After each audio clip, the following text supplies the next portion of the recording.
Alright, yo.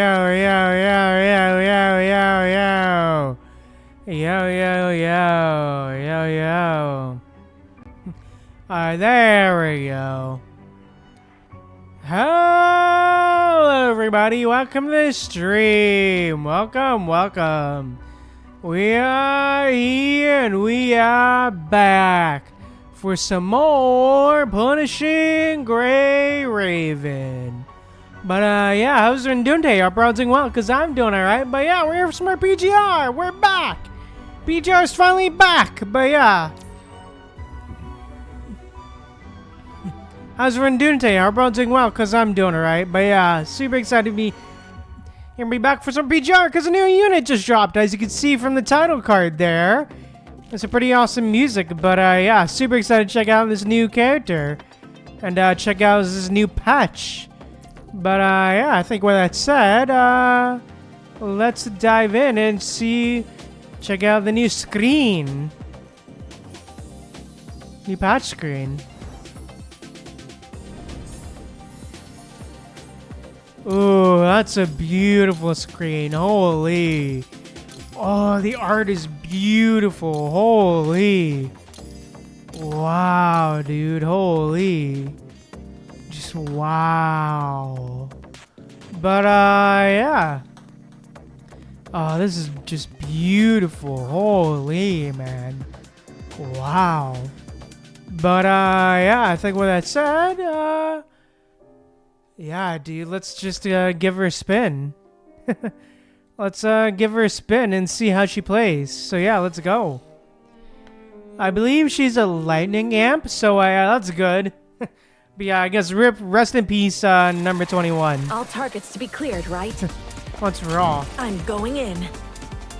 Bro, wait, what?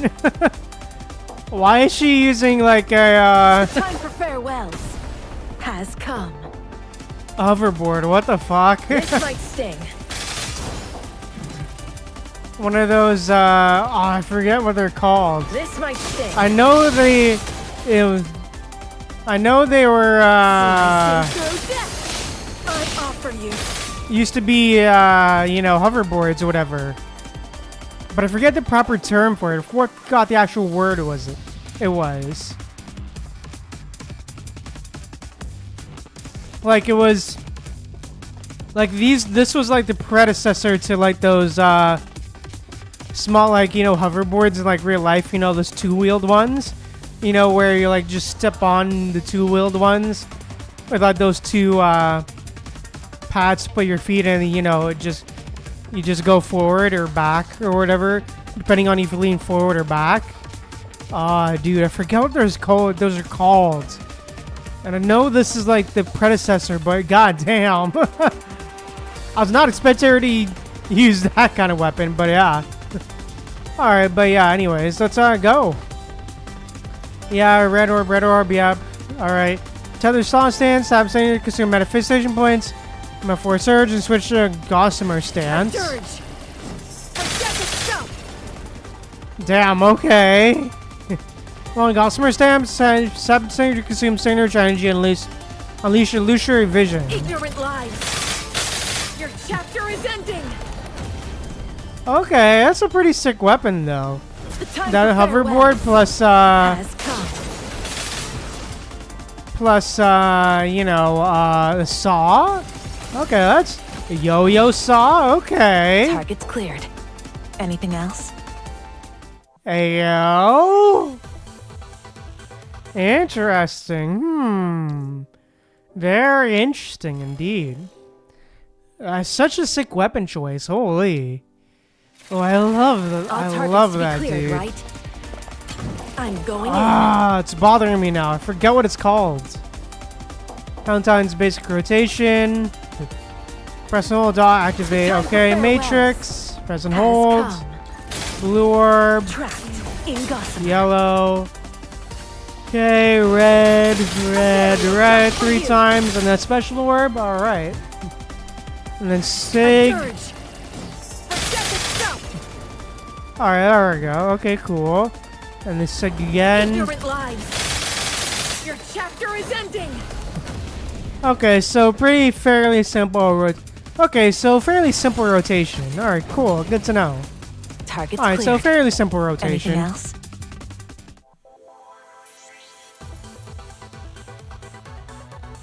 All right, so yeah, pretty simple rotation then. Cool. All right, good. At least in terms of basic one. But effect stance. All right, let's go. Ah, time for the effect. All targets to be cleared, right? I'm going in. Effect practice. All right. Press and The time for hold. farewells has come. Top No or escape. hold. Okay. Inside my web. Okay, so basically hold, basically. So basically in the blue is basically final top and hold. Okay. A dirge. Forget itself. Ignorant lives. Okay, so basically Your same thing, chapter and is just basically top and hold. Gotcha. Switch to Selena. Red Listen orb closely. extends duration ice spikes by 4. Okay. Acknowledged. Oh, thank God. That's right. The stagger causes the glazed burst to trigger additional time. Okay, cool. Oh, thank God. We have so many extends it. All Thank these God. notes will weave into a piece of youth. Oh, thank God, dude. Holy. But yeah, I can't wait to actually finally get her, dude. Definitely seems pretty interesting for sure, though. Definitely seems really interesting for sure, though. Yeah. Events, so Summer's... Oh, Summer's side story? Okay, cool. Definitely probably will, probably get around to that eventually, but... Journal of Promise? Okay, Oh, this is, Okay, this is basically her affection story. Alright, I'll skip that I'll skip it for now, just so we can get her. Just skip it for now so we can get her. But a free version of her, at least. Let's go. Dr. Raven. Boom. Oh, it's fully voiced in English, too. God damn. Alright. Why is Helena sad in the story? Hey, alright, let's go. Commandant, the flower is for you. Oh God, really? Director, we're ready. What's going on, Director Outlet? I'm This is not entirely big. sure either, but we're going to improvise now. This is the moment I've been waiting for. Action! I remembered the original script, Okay, blah blah Commandant. blah. In the end, Yeah, Helena yeah. missed Raven at the train station. She never responded because she didn't understand her own feelings. Oh damn, yo. Even now, I still don't fully understand these feelings. The ability to feel affection was taken from me, but it seems I'm starting to rediscover it anew. These emotions I feel when I'm with you, I can't put them into words. Maybe I've never felt them before.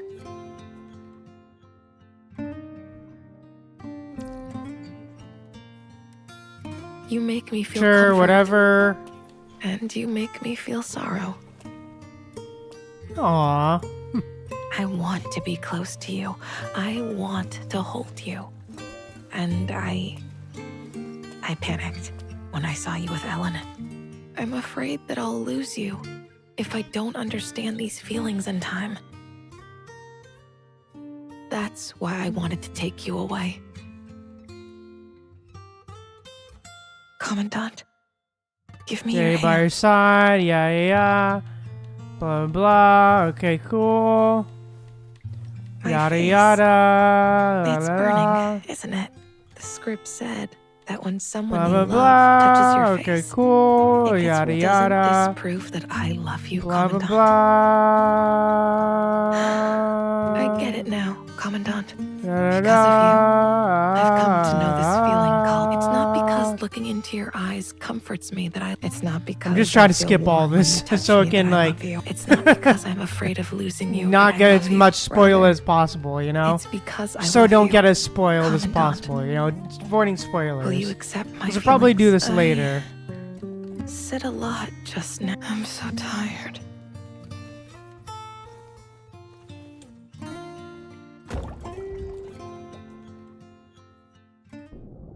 God damn, okay, skip, okay, cool. Alright, skip redudas. There we go. Hey, we finally got her. Let's go. Hey, nice. Nice-oo. Got a new unit. Let's go. Oh yeah, also new coding as well. Let's check it out. Oh yeah, let's check out these new codings as well. Oh, this Selena one. Okay.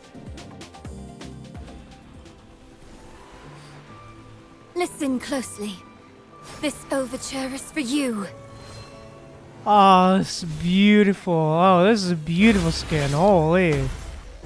Toss in a bit of modulation. Here's to the dawn light. The overture is done. Time for the main movement. Alright, let's go, baby. Toss in a bit of go, conductor.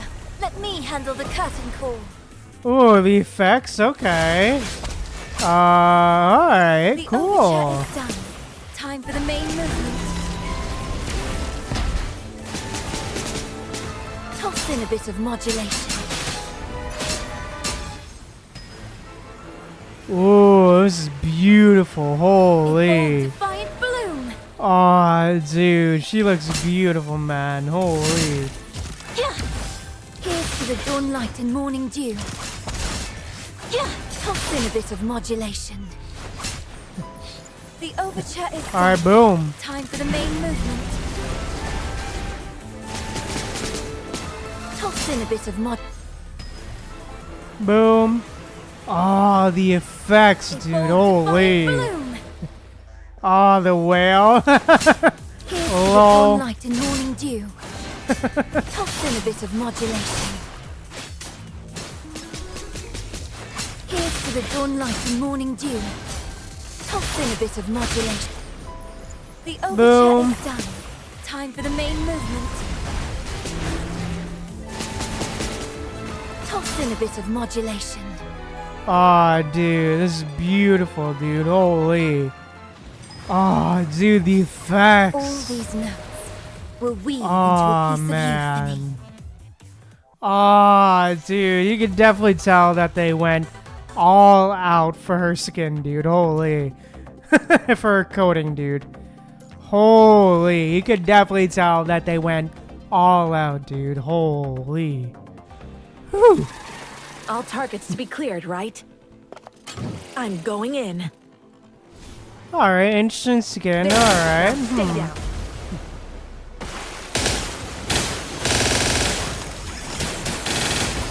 I offer you a dirge. Boom.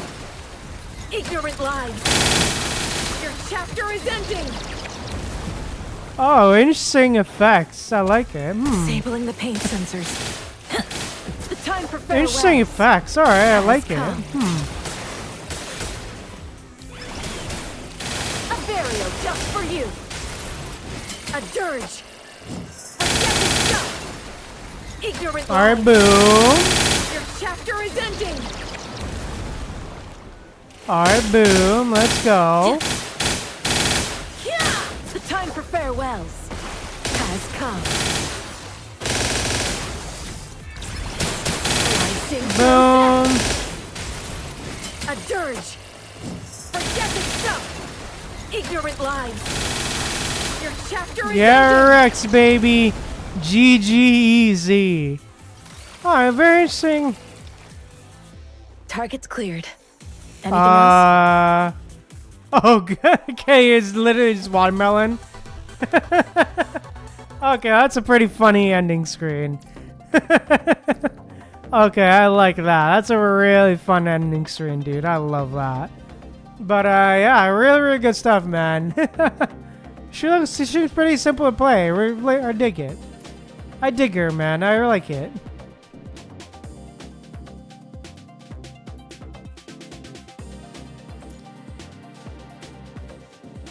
Oh, damn. Okay.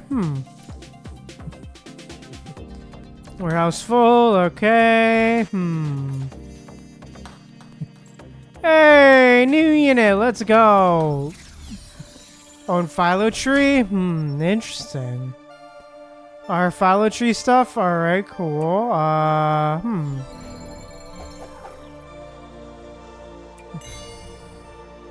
Helentine. Yep. Unlocker, nice. Okay, cool. Alright, cool. That seems pretty... Alright, seems pretty dope. Seems like a pretty fun character, man. Or at least a pretty decent character. I like it. But, yeah, I think with that said, I think it's time we continue on with the, story for, Teddy's story. Teddy's chapter, Silent Breach. So, yeah.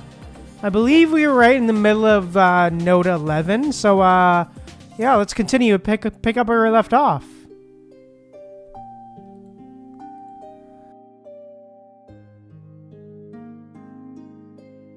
All right, let's go. You want to learn programming? Why? Just curious about it. Does the old man know? He doesn't need to know everything. With quiet composure, Christina took a sip of red tea before she spoke. Oh, damn. Red tea. Okay. Fine. Well, as happens, I have something for you. It's a virtual reality rig. You can use it to explore coding environments. I'll bring it over later. Boring. A little gratitude wouldn't kill you. I'm trying to help. How's Project Herald coming along? The same. Not a single successful candidate in any batch. I heard that, despite his hesitation, he forces himself to speak up. Father's name might on be the short list for the next batch. Oh, damn. I did it, Dad! I hacked the registry. You're on the list for the next transport to Babylonia. Just like that?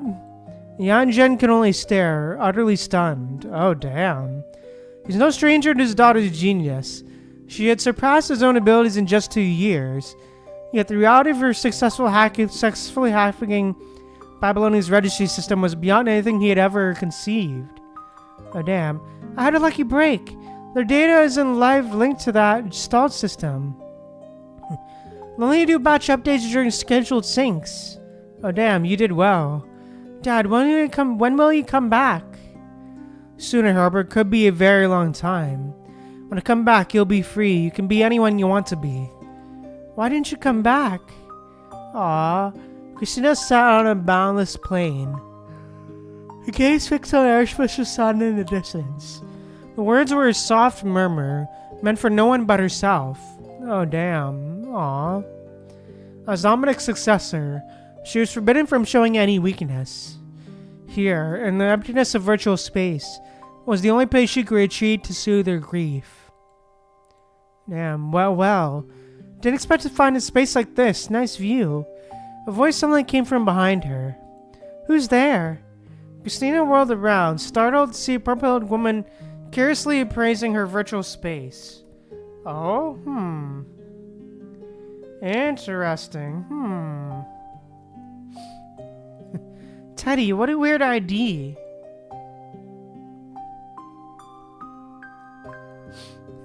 It's not weird at all. Fine, you win. It's not that bad. Who are you? Why are you here? Just call me the Unwinged. Just call me the Unwinged. Aha.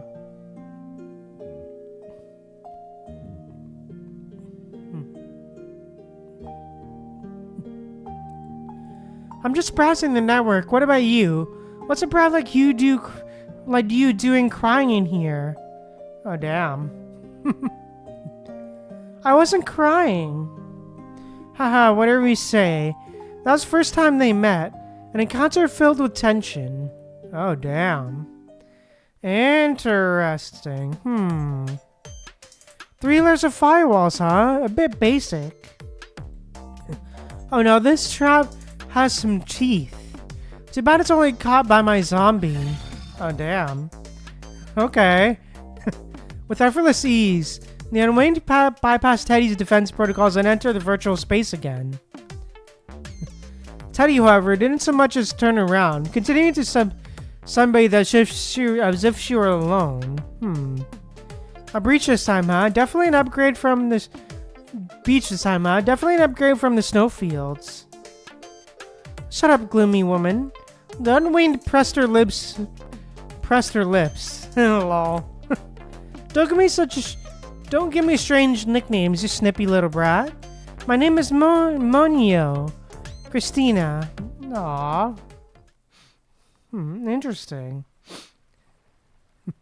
I brought you a rose. I can generate roses too, you know.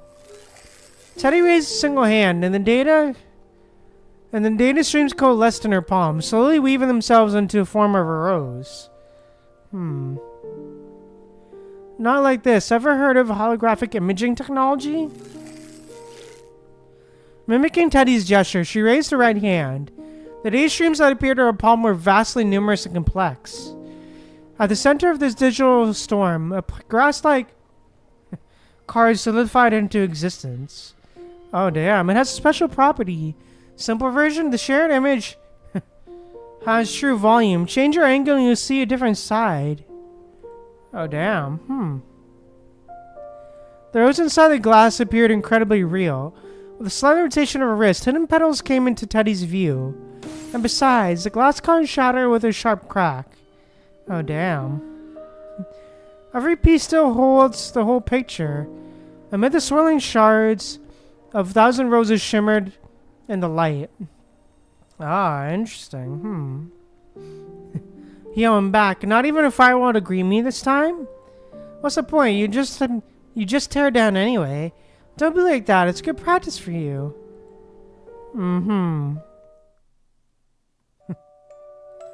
As the years passed in a blur of shared experiences, the relationship deepened. What had begun in a wary hostility gradually became a sanctuary of shared secrets. Damn, okay. For the first time in her life, Teddy found herself with a real friend. Aww. I'll take the contract modification surgery tomorrow. Doesn't that hurt like hell? No, you're really going through with it? I wanted to do it years ago, right after my father died. Right around when we first met. Yeah, Leonardo talked me out of it back then. You actually listened to him? Teddy rolled her eyes. Out the unwinged. I don't know how he did it, but he actually managed to make the Norman Mining Corp scrap Project Herald. Hey, alright, nice. I'll admit, that was impressive. I've been gathering intel on the Corp. Blackmail material for the future. Might take a while, though. So you can break free from them? But I suppose that doesn't really matter. It's just trading a small cage for a bigger one. There's nowhere to truly escape to. Aww. It's still better than only knowing one cage. At least you'd be able to spread your wings. Aww.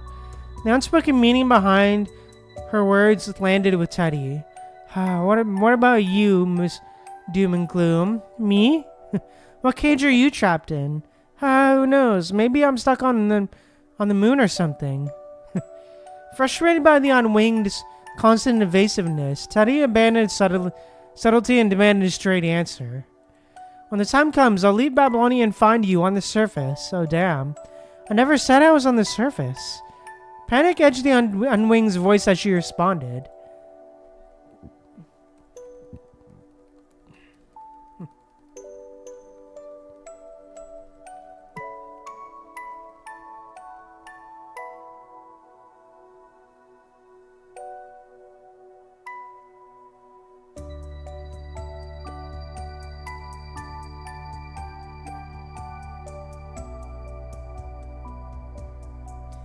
We've known each other for years. I'm not an idiot. Monio, let's set a time and place to meet in person. Aw. We'll talk about that later. Okay. Interesting. When Yan Zhen returned to the third dark room, he was confined to a wheelchair, his hair having turned white. Only his piercing purple eyes remained unchanged. He brought with him advanced contract modification technology. Oh, damn. Monio, do you have any requests for your frame? Monio lay on their operating table, gazing at the blinding surgical lights before closing her eyes. In the darkness, her mind conjured the pink-haired girl from the virtual space. Could you give me a pair of wings even if they're broken? After the modifications, would you finally be able to go see her? Oh, damn. When they met again in the virtual space, they took a moment to study each other's frames. Oh, damn. So it became a construct too.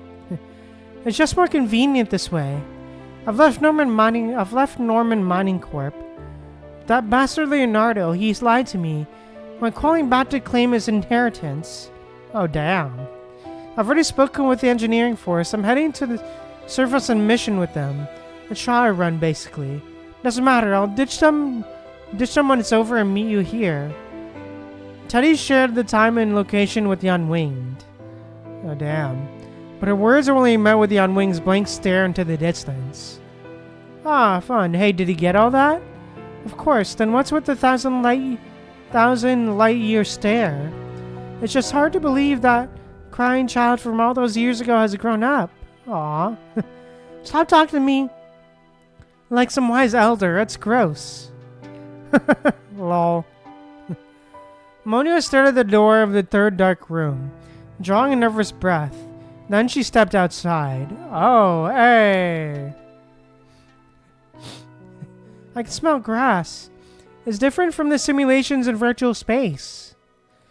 For over 20 years, since the moment of her birth, she had been waiting. Now she was finally taking her first steps into the world.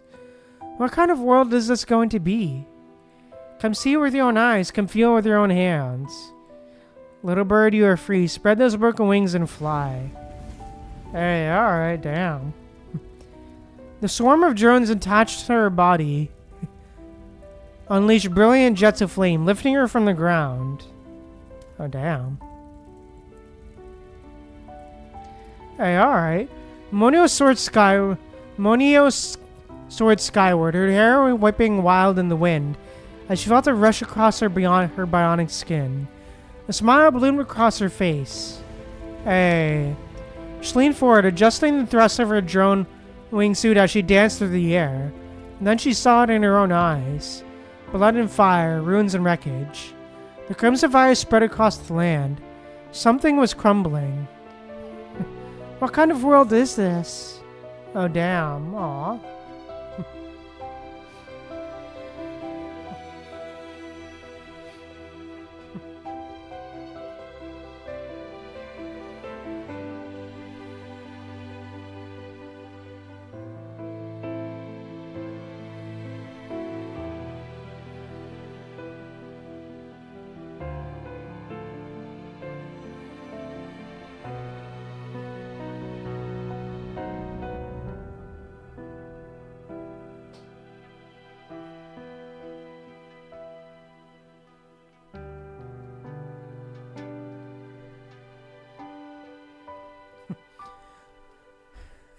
Night already fallen when Monio returned to the third dark room. Damn. Brushing past the researchers' greetings, she headed to the sterile room that had been her home for over 20 years. But something was different. Something had changed. Oh damn, after a long hazy moment, she realized what it was. Oh, it's the air conditioning system. The noise is gone. Of course, it was silent now that she no longer lived there.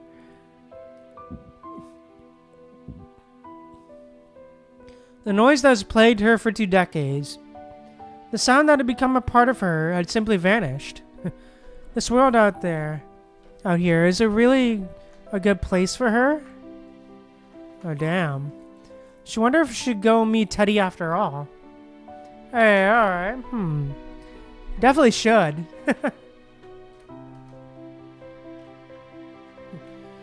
Meeting time was fast approaching, yet Monio remained undecided on how to face Teddy. Might as well meet her first, I guess. Hey, alright. Dread weighing on her every step, she forced herself toward the meeting point. Hey, beep beep. Suddenly, her terminal chirped. Dad? Oh, shit. It's Teddy's first time on the surface. She stared, a tumult of feeling stirring within her. At the fresh footprints she had pressed into the soil, a lone disturbance amidst the wild unburdened weeds. I could smell soil, different from the simulations of virtual space. Oh, damn. Alright,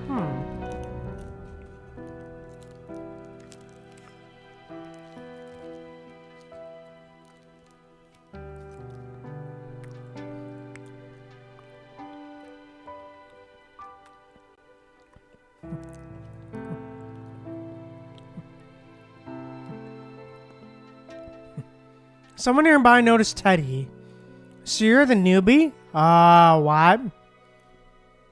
So you're the newbie? What the heck? What is Karen? Oh, Karen. Oh, right. Never mind. Right. That's Karen, not... My bad. There's so many characters. I forgot that was Karen. It's been so long since, like, we've seen old Karenina, you know? So you're the newbie? First time on the surface? Name's Karenina. Just stick with me on this one, and you'll be fine. Oh, it's been so long since I saw the old Karen frame, dude. Holy. Oh, dude.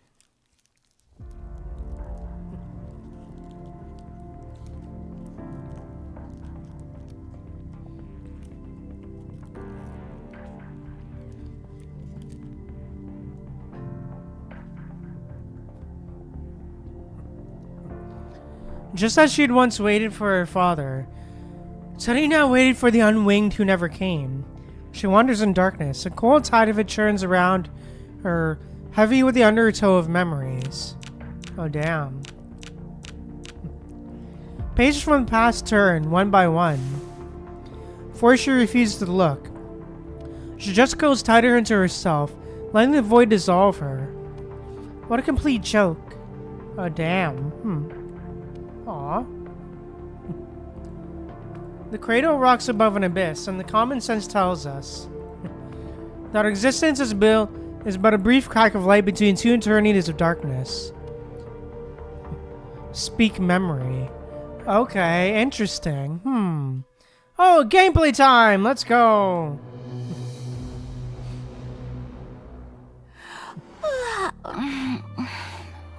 Work.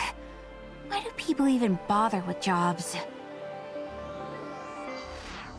The voice line.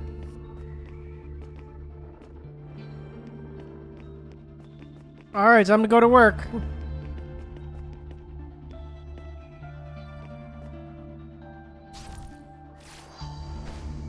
Hello there, morning Teddy.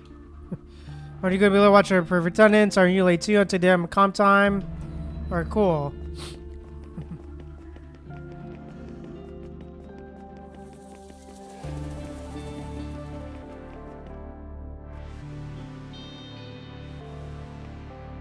Heyo! Hello! Welcome to Karen's Bubble Tea Shop. Hope you're having a wonderful day. The usual? Hey, Karen! Grow orange vitamin C Americano. Here's your bubble tea. Enjoy! Hey, appreciate it. Thank you. Familiar store, huh? Alright, let's go.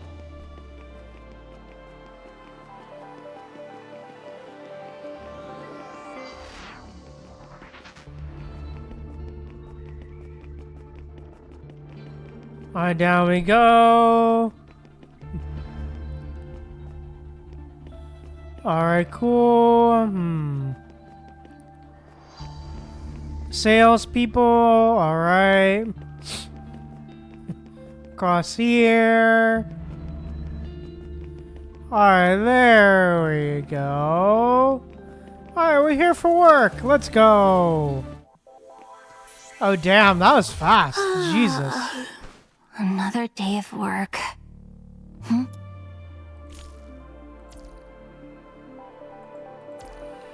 Oh, wait. Oh, literally have to replay it again? What?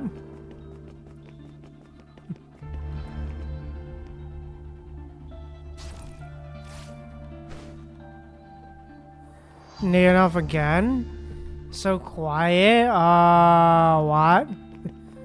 Always? Get coffee? Hello! Welcome to Karen's Bubble Tea Shop. Hope you're having a wonderful day. The usual? Curd, David Jack, Grapefruit Spot. Why not other flavors? Try other flavors? Here's your bubble tea. Enjoy! Hey, alright, Interesting, Interesting. Was this here before? Shall not pass. What?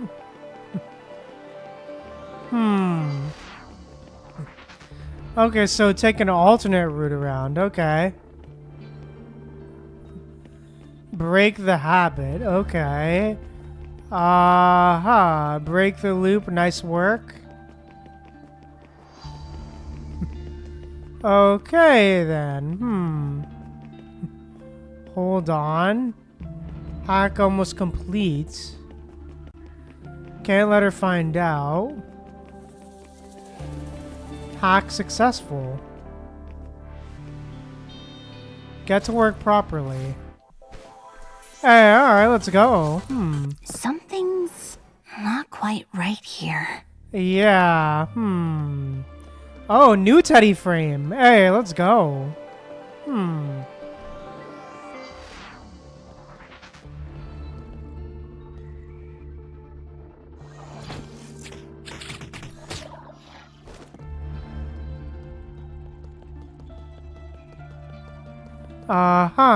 Interesting.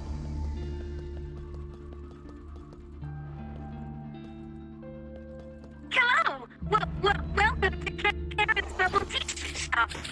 Hope you're having a wonderful Okay. day. The usual?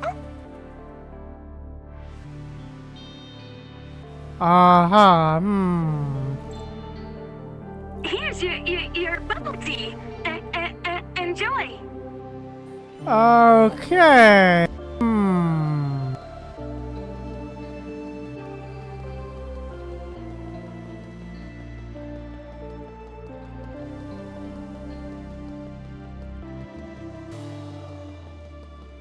Well, this is certainly weird. Are we in some sort of loop or something? We in some kind of loop or something? Simulation loop or something? Interesting. Oh, Monyo. Something's off here. Can you Yeah. see these letters? Wano? Huh? What are you talking about? Didn't get enough sleep? I'm leaving.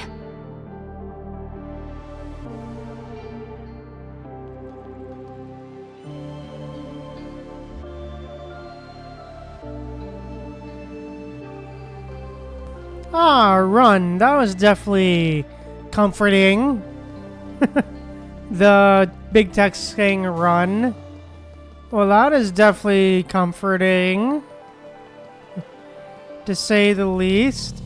Combat. Visual Nice. disruption. Welcome to my data domain. System down. Visual Fun. disruption. Full of holes. Time for a hard reset. Hey, alright, let's go. Alright, let's go.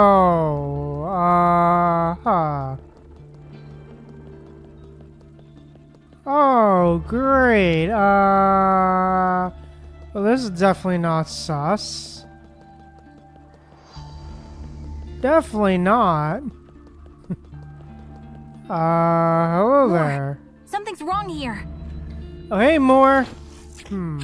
Everything seems perfectly normal.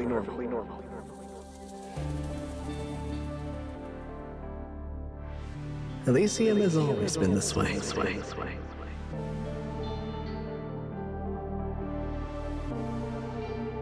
Elysium has always been this way.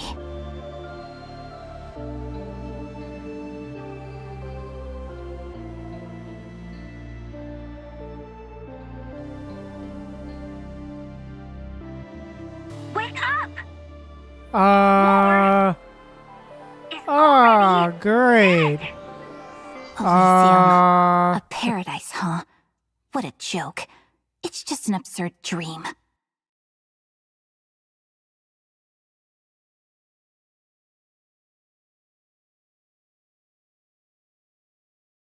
Are you spying on me, Mono? Oh, damn. Fun. Great. Yeah.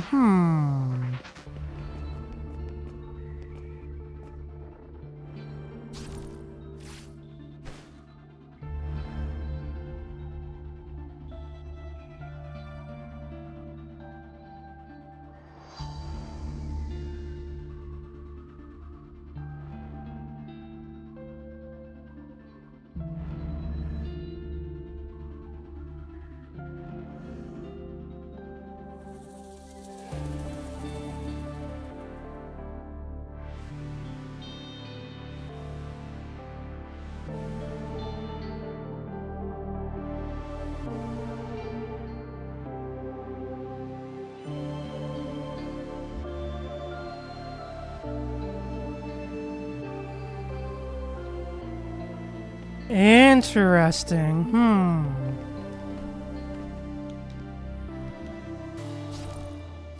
More, look off. Yeah, it's nothing. Have a good morning, more. Interesting.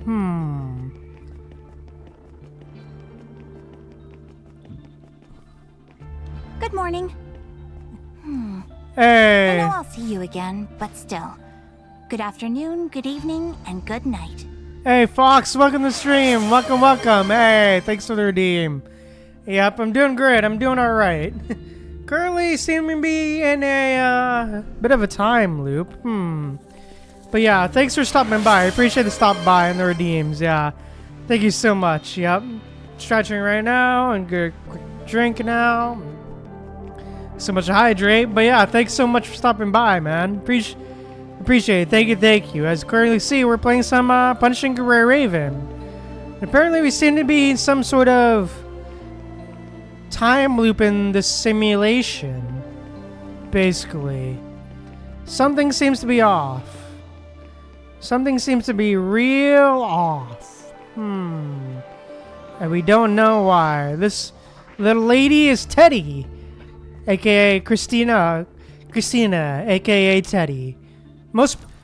Or at least she preferably likes to go by Teddy, but yeah.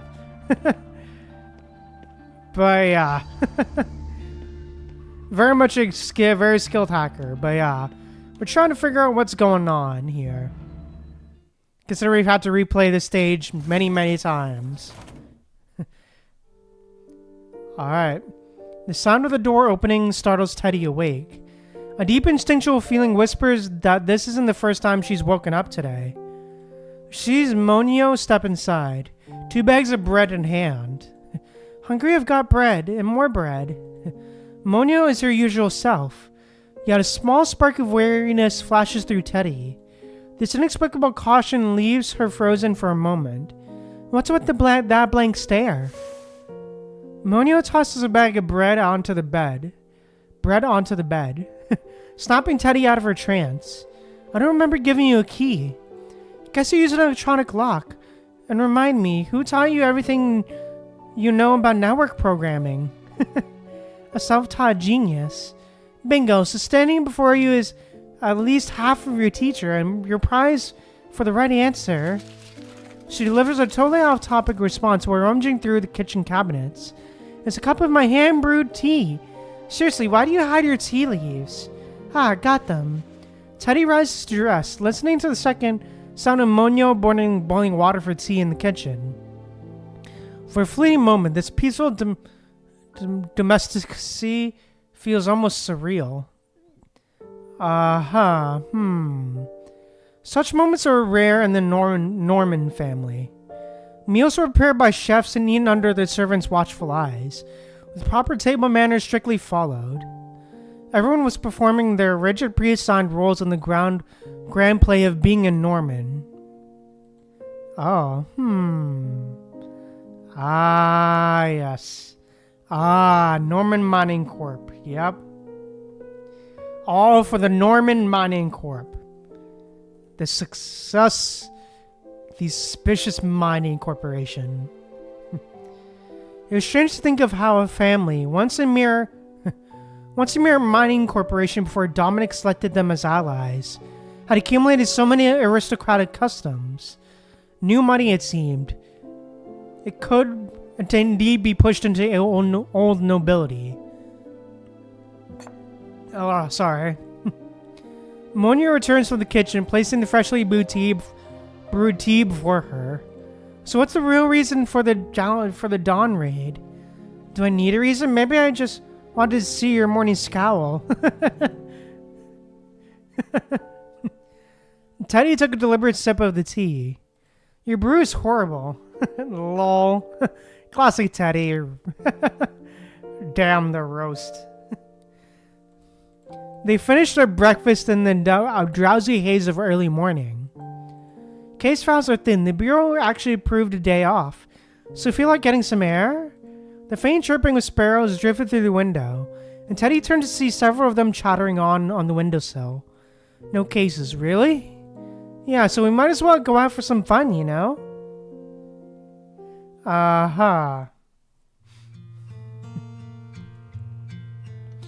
With Monyo's urging, Teddy finally accompanies her out of the apartment. Together, they cross the overpass, wait for a green light at intersections, and order bubble tea like the most ordinary young woman. Hey. Around them, Elysium's commercial engine never stops humming. Shopping malls bulge with bustling crowds. Damn. As they walk, they pass a plaza taken over by an anime convention. Hey! Anime reference! Where teenagers in elaborate costumes sing and dance with uninhibited joy. Yeah, definitely sounds like something an anime convention would have at an anime convention. Oh, I know that character. She gestures toward a muscular man dressed in a red and blue bodysuit. Oh, everyone knows Superhuman. And there's a creepy bat guy, too. Copyright-free Superman and Batman. Technically not. Legally distinct Batman and Superman. Of course. I heard someone once devised an elaborate plan to breach multiple security layers just to reach Central Building's rooftop, all to check if there was a spotlight that projected a bat symbol. Bro. Is there really one up there? Of course not. On the outdoor screen, an anime prompted promotional video plays, and a young man in a yellow jacket walks with a white-haired hacker girl under a moonlit sky. The theme song swells, filling plaza. Dude, no. Cyberpunk Edge Runners. David and Lucy. Man. I mean, how fitting considering we recently Wuthering Waves just recently had the Cyberpunk collab. Of course they would have Cyberpunk reference PGR as well.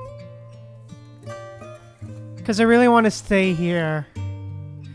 Ah, dude. Oh, you're not slick, Kuro. You're definitely not slick, Kuro. You ain't slick, man.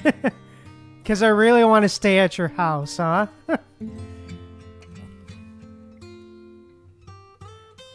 Because I really want to stay at your house. So get away. Another way to feel what you do. No, I can't. The soft plastic of the bubble tea straw yields, denting and flattening under the pressure of her teeth. Do you want me to stay here with you too? Monio's hand, which has been stirring in the ice in her cup, freezes mid-motion. You're thinking of changing jobs? Yeah, any suggestions? The straw circles her glass once more as a smile breaks across Monio's face. Whatever works, I can tag along with you. Tag along and quit with you. Aha, damn. Aha. Rising in the glass elevator, they watch the city transform into a distant tapestry of light. Stepping out there, drawn into an elegantly decorated dessert shop where the highlight is a taste of limited edition cake. So this is what Shatorte tastes like. Aha. They wander into a theater and pick a movie purely on a whim. I think Iron Wolf is stronger. Nah, he doesn't match up to Motormouth. Aha. They enter an arcade and settle in for a showdown at the King of Kickers 98 cabinet. Oh? How are you so good at fighting in games? This is just child's play for a genius like me. Aha. They step into an electronics store. This camera looks pretty nice. The value for money isn't there. Even a rich girl like you worries about value for money? Seriously? Let's check it out.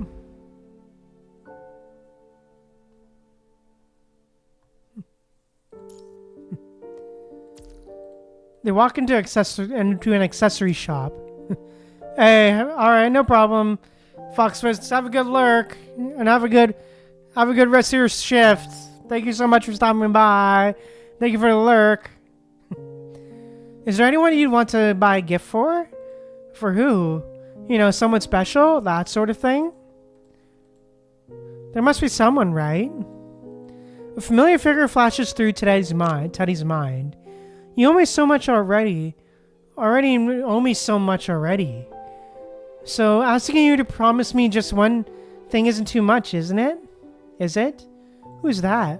That expression says it all. I knew it. Oh? On the stream, Monio's camera rises, capturing the scene. Hey. Aw. Oh. Teddy turns at the sound. The shutter clicks, capturing her profile in a flash. The photo transforms the city lights into layered strands, shrieks and smears the passerby into ghosts. Teddy alone stands in a stark relative clarity. It's out of focus. It's all digital noise, and your shutter speed is completely off. You clearly don't know the first thing about photography. Not everyone's a privileged young lady who's an expert in everything. True. The day gradually slips away as they wander about. They find themselves back in the plaza where they first began, now transformed. The anime convention is winding down. The big screen has gone dark, no longer cycling through vibrant animation clips. Now only a raw punk song echoes through the vast space. In time, I want to be your best friend. Oh? Teddy watches Monio under the starlight, where a misty, dreamlike glow envelops her. You're very cheerful today, Monio, than you used to be. More than you used to be. Am I that different? More like an actual living person now. I thought that look of doom and gloom was a permanent fixture on your face. Bruh, damn. Wanna go check out the rooftop of the central building?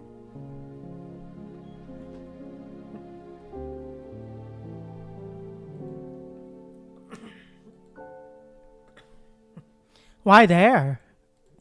We might run into a creepy bat guy, who knows? Bruh. Sure. Hey, let's go.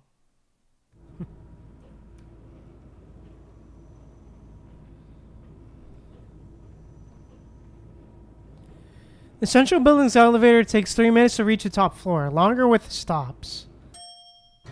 Hey, floor 7, alright. Pressed among strangers, Teddy and Monio keep their silence. Floor 12. Doors part and seal again. The crowd begins to thin. Hey.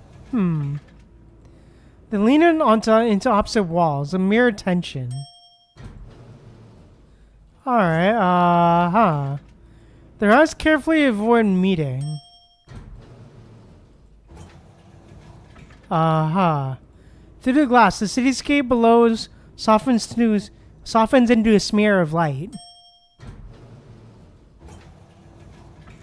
What's up with these kids, man?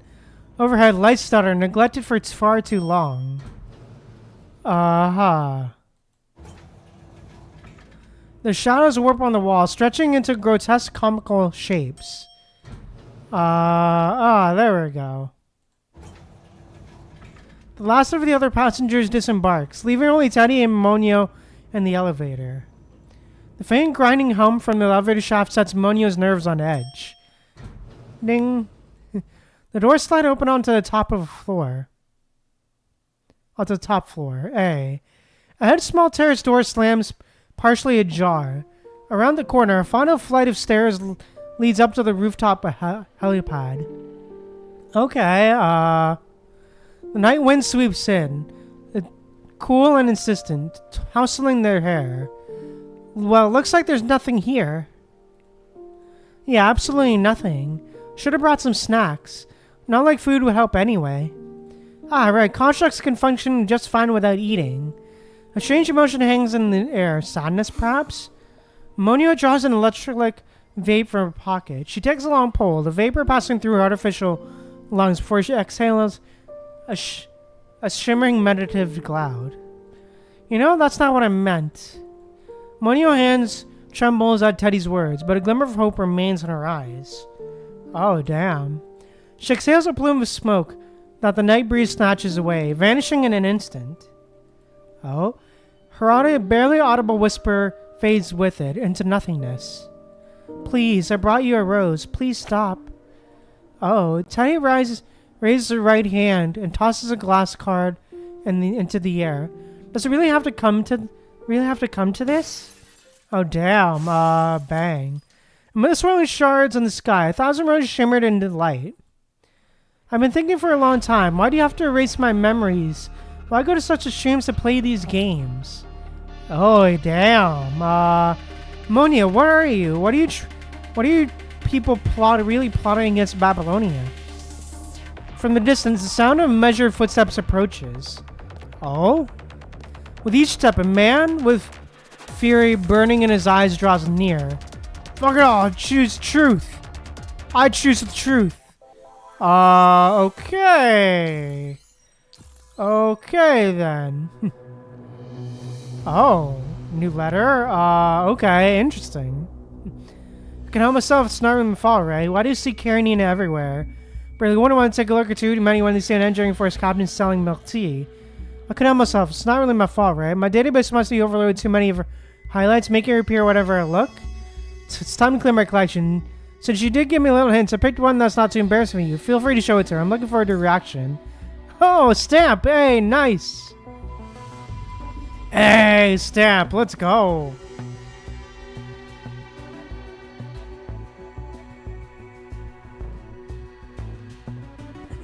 Alright, very interesting. Alright, cool! I love that we got a stamp, dude. That's so sick.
All right, I gotta go grab some water. So I'll be back in a minute here.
Alright, I'm back. Sorry about that. But yeah, let's keep on going. World of Bliss. Let's go. Alright, Babylonian conference room 2 months ago. Okay, pastime. Alright. Having concluded his meeting with Nicola, Hassan placed a call to Teddy's terminal. It didn't connect immediately, and Hassan held the line without a hint of impatience.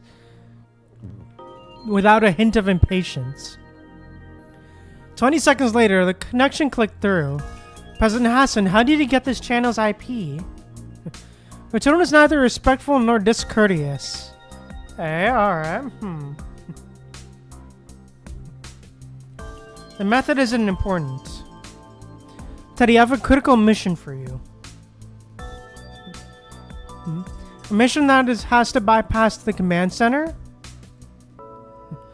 The command center maintains synchronized records. This requires discretion. Why me? The task force is full of elite squads. I'm just an engineering member. I need your specific expertise in cybersecurity. Hassan heard the faint, resigned sigh Teddy let out on the other end of the line. Lol. Can't this wait until my new frame is operational? The new frame won't make a difference. On the other end of the line, Teddy paused as if contemplating something. I want the frame switch costs fully covered. Wasn't that already approved? That budget only covers half. If I remember correctly, you commissioned that upgrade as a personal project. You designed it yourself and sourced the components independently. Reimbursing half was already an exception. That's what I've been wondering. If it's just a personal project, why approve any funding at all? Something about this smells fishy. Complete this mission and we will reimburse the full cost. Let's be clear, I'm not looking to get entangled in your schemes. I just do my job. Of course, if the situation becomes too complicated, you have full authorization to disengage and extract yourself. Just tell me, what am I supposed to investigate or find? Hassan gives a smile.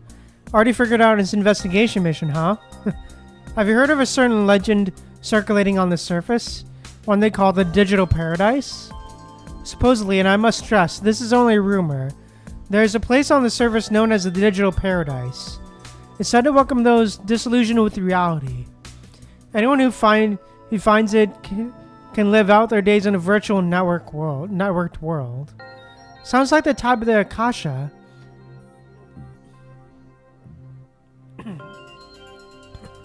Probably just distorted rumor. I bet that's where the rumor started. Who knows? So my official mission is to investigate this legend? Yes, that is the mission being logged with Command Center. Hey. And the other part, the things you need me to do? After this, there's no turning back. Have you made up your mind? Do you have a choice? I'm the best candidate you could find, aren't I? Yeah, fine, I'll do it.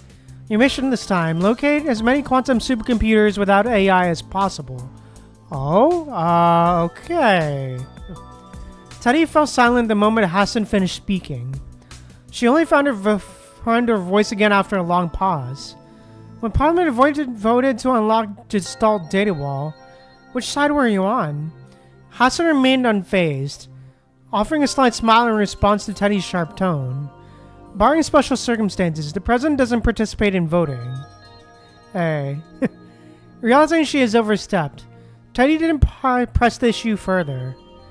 If the digital paradise is real, it would require a massive computational foundation. You suspect it's a quantum supercomputer without an AI? Precisely, and your only task is to confirm its existence. Okay, interesting. Interesting. Very interesting. Surface, 1 month ago. Teddy shut down her terminal, and with it, the holographic map dissolved. The memory of her conversation with Hassan surfaced, drawing a resigned sigh from her. Didn't get a damn thing out of him. I don't know what he's planning, but I'm sure clearly just a pawn on his board. Guess I have to play my part first. For the past month, Teddy had been scouring Earth for any information on the Digital Paradise. Only recently has she finally uncovered a significant lead. Elaine. Her terminal rang, and Teddy looked up, surprised by the name on the caller ID. Let me guess, you screwed something up and need me to clean up your mess? Her contempt radiated through the communication channel, striking Leonardo like a physical blow. Hey, well look who it is. Is that really what you think of me? My reputation has fallen so far?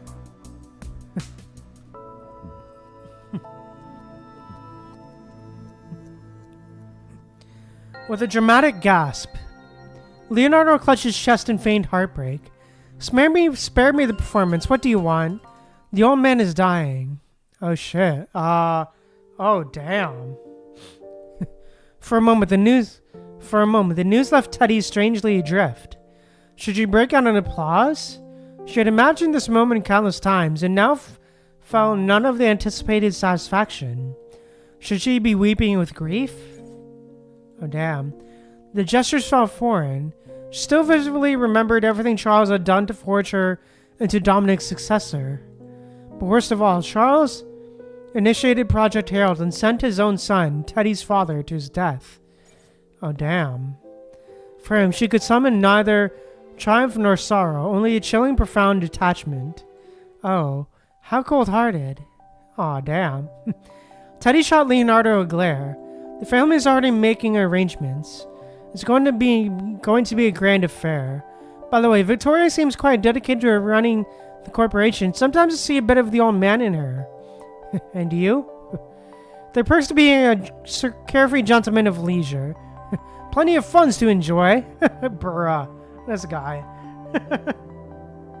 Between you and me, I'm already planning my next vacation.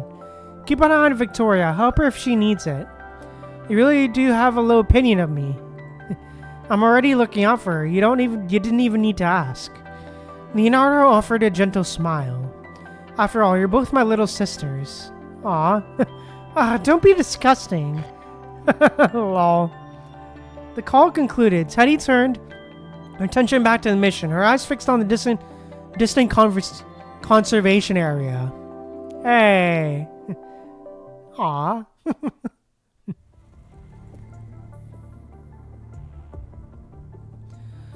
Conservation area surface. The lead brought Teddy to a structure so depopulated it was charitable to call it a shop. It was a single-room warehouse. Its doors left slightly open. A crudely lettered repairs sign hung at the entrance. Oh? Inside, the air was thick with the secret scent of machine oil. Rusty shelves lined the walls, bearing an assortment of well-used tools. Oh? A young man with chestnut brown hair glanced up as she entered. He reached for a tattered rag, cleaning the stains from his hands before offering an enthusiastic greeting. Hey there, name's Tony. This is my place. Hey, what can I fix for you today? Teddy cut to the chase. Do you know Elaine? Tony smiled, wavered slightly. Lots of folks pass through. Can't remember everyone, and Elaine's a common name. Mind if I ask who you're with? What's your business with Elaine? I'm Teddy, Vice Captain of the Babylonia Engineering Force. Hearing her answer, the hostility in Tony's demeanor visibly drained away. Let's skip the act. I know you're with that emergency sunshine group. Oh. It's for a better tomorrow. Sunshine's on all. Trauma Emergency Rescue Team. Hey, it's Nick. Welcome to the stream. Nick, welcome. I'm doing alright. How about you? Oh, nice. What are you making for dinner?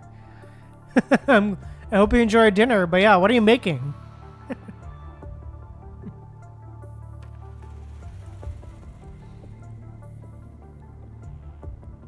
Yeah, that's good to hear. Alright, no problem, Nick. Sunshine's on all. Battlefield Trauma Emergency Rescue Team. Alright. Look, Elaine's not here. We don't even know where she is right now. Who was she talking to before she left? Tony studied Teddy, a look of understanding crossing his face. You're not really here for Elaine, are you? You're trying to find someone else through her. Okay. Tony gestured toward a rickety chair in the store. Take a seat. This whole thing actually started with one of your Babylonian constructs. Oh, damn. Interesting. The praying mantis squad was supposed to be here for quite a long time in this conservation area. Bruh. I can barely pronounce words anymore. They were good people. One of them, a construct named Moore. Well, Elaine fell for him. They even got married. Ah, yes. Ah, so beautiful. Right. Everything was going great, then out of nowhere, the punishing virus concentration spiked in the area. The red tide, those hetero creatures. It was a nightmare. A lot of people died. Moore gave his life to protect this place. And Ryan, the kid who was with Elaine, he didn't make it either. Oh, damn. Oh, dude, no. Aw. When did all of this happen? Tony answered with unmistakable honesty. After that, Elaine just shut down, became a real loner. She started talking to some people from the outside of the conservation area. Then one day, she just left. Maybe she's made a new life for herself somewhere. I hope so anyway. Tony murmured words he barely believed himself. Damn. If you're looking for those people she talked to, you could try heading east. Oh, damn. Okay. Yeah, it's going well, Nick. But yeah, what do you eat? What are you making for dinner? But yeah. What do you making for dinner, if you don't mind me asking? It's going all right. But yeah, we're currently doing some story. It's a very interesting story. But yeah, what are you making for dinner?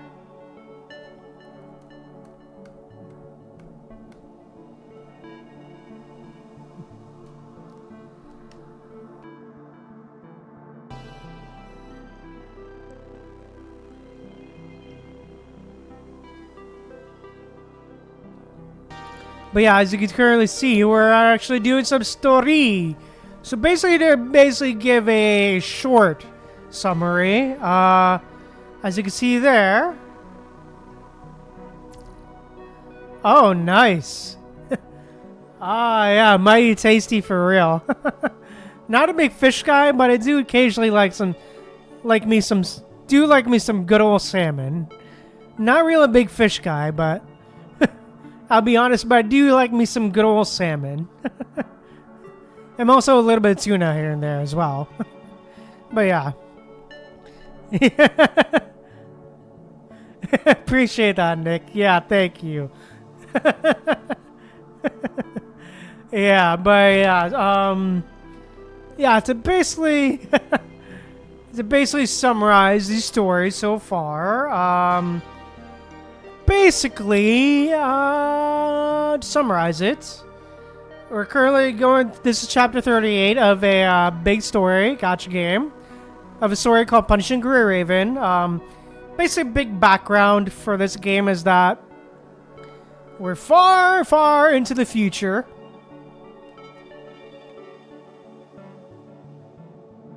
Very much the setting is very much very, very far into the future where space travel and such and so forth is possible. We're living in space. There's a space station. But basically, to give a bit of world building here, this game is essentially about... Yeah. Yeah, very far into the future. Basically, to summarize, humanity had to flee to the star, or at least some of humanity had to flee to the stars and live on in a bit of a arc, sort of like a space station, sort of acting as a sort of arc in space, as the planet essentially is being ravaged by a virus called the punishing virus, which infects any and all electronics and machines and robots and such and so forth. It basically infects them and turns them into murderous zombies, essentially. Yeah, super serious, yeah. It's definitely a very super serious and depressing game. Very much, Punishing Virus very much turns all of them into, all the machines and robots into, murderous zombies. I mean, maybe, yeah. They're pretty much mindless at this point. At least most of them. Yeah. So, So yeah, there's that. And also the effect it has on humans is that it basically corrodes away your flesh if you get infected. And you slowly start to kick the bucket if you get infected. And basically the humans who have escaped to space, to the space station called Babylonia, are trying to reclaim Earth. Essentially, we're on a mission to reclaim Earth. Essentially, after some of the big major elites had to escape to space, and thus an idea was born. Yeah, for real. And thus an idea was born to merge humanity with machinery, sort of cyborgs, essentially, almost, called the Construct program, called Constructs, which basically are a meld between human and basically think of human consciousness implanted into a robotic body, essentially. Former humans being implanted into a robot body, essentially, is the best way to describe it. The best way to describe what a construct is, in this sort of context, at least. And there are human commandants, such as, and of course, they act as teams and squads with human commandants, which are basically the leaders of those squads who are human and give out orders and such, and go on missions and such and so forth with the team. And basically, we, as the player, are basically in command of one of the elite squads called Grey Raven, composed of 3 characters, Lucia, Liv, and Lee. And basically, our objective is to retake Earth from the punishing virus and reclaim Earth. And to defeat the punishing virus. So, yeah. And we're, of course, faced with many enemies along the way, including some constructs who have been infected by the punishing virus, but still retain their sense of self, in a sense. Basically. Called the Ascendants. Who basically want to filter... hell of a game for real. Basically want to filter the entire world, the strongest survive type of deal.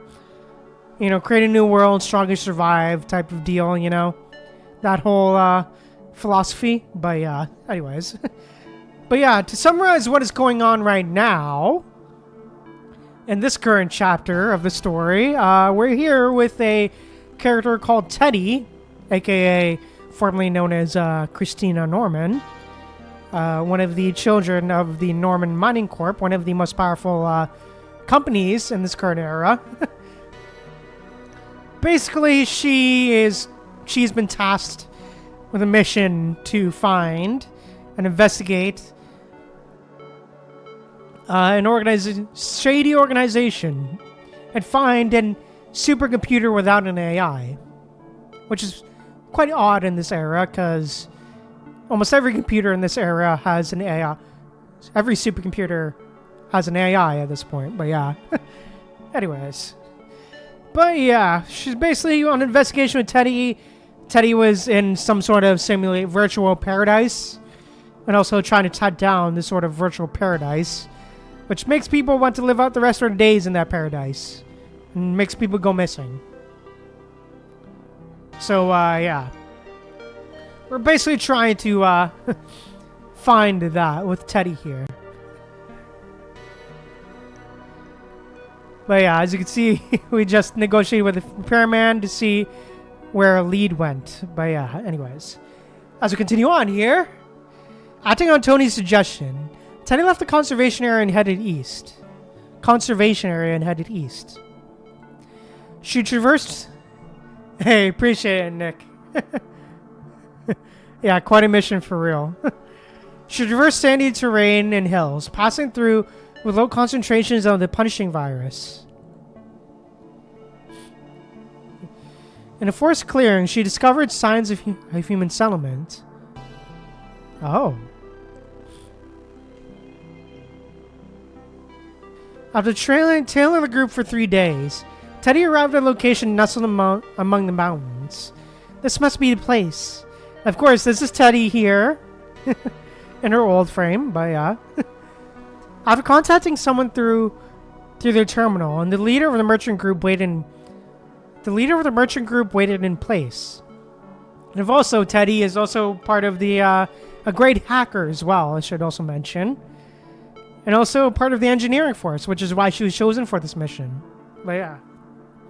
This solo mission by the president himself, Hassan, who looks pretty cool, by the way, who has an epic eye patch. Well, we will say has an epic eye patch. But yeah. Teddy watched them unload supplies and talk amongst themselves, but 7 minutes later, a cold dread settled in her gut. I've been spotted. Realizing this, Teddy immediately retreated. The question of how burned in her mind, but before she could dwell on it, something unexpected happened. Her own terminal flared with a warning from an embedded security program. Reverse hacked? It's transmitting my coordinates. Ah, fun! She ran, her fingers flying across her own device to fend off the relentless cyber attacks. And then it hit her. The intrusion technique, the specific brutal elegance of it was all too familiar. She'd seen it countless times before. A name rose to the tip of her tongue, but the word caught in her throat. Mo. A heavy thud landed behind her. She never imagined they would meet again like this. Oh damn. Turning slowly, she was met with a flash of that lavender hair. Monio. The figure stared back, her face a mirror of Teddy's own shock. Why did it have to be you? Oh shit. Fun. Great. Quote unquote old friends. Morris home, Elysium. She attacked me, then I woke up here in Elysium. Teddy finished her story. The battle at the morgue had ended the night before, and this morning she had knocked on their door. Oh damn. Under their slightly bewildered gaze, she recounted everything that had happened after accepting the mission from Babylonia. Last night, she attacked me again and rewrote my memories. Once I figured out Christina and Norman were just my memory protection programs, a second contingency plan in motion. But the memories I have right now will be gone soon. Monio, she's really a tough one. Teddy let out a soft chuckle. She probably has no idea what I've done yet. According to my reprogrammed protocol, I'll get all my real memories back in about 6 or 7 hours. 6, 7! Bruh, I'm sorry. 6, 7! I am so sorry. My previous protection program discovered that the top floor of the central building houses Elysium's core. It's an interface connecting the external quantum supercomputer to this world. When the time comes, I'll lure Monio to the rooftop to settle it all at once. Once it's settled, I'll use that interface to return to the real world. Moore's mind reeled, overwhelmed by the torrent of information, leaving him unable to process another word from Teddy. I came here because I believe you have the right to know the truth. And then I hope you won't stand in my way. Oh damn. Aww.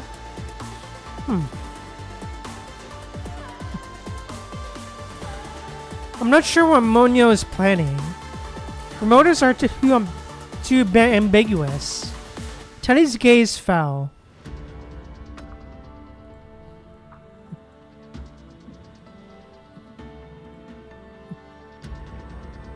Teddy's gaze fell. When she spoke again, it was less to him and more as if she were thinking aloud. There's no reason for her to attack me and rewrite my memories. It doesn't add up. It's too extreme. Unless there's something Teddy from Babylonia was never supposed to find out. Oh, huh. Interesting. Never supposed to find out, huh? Interesting.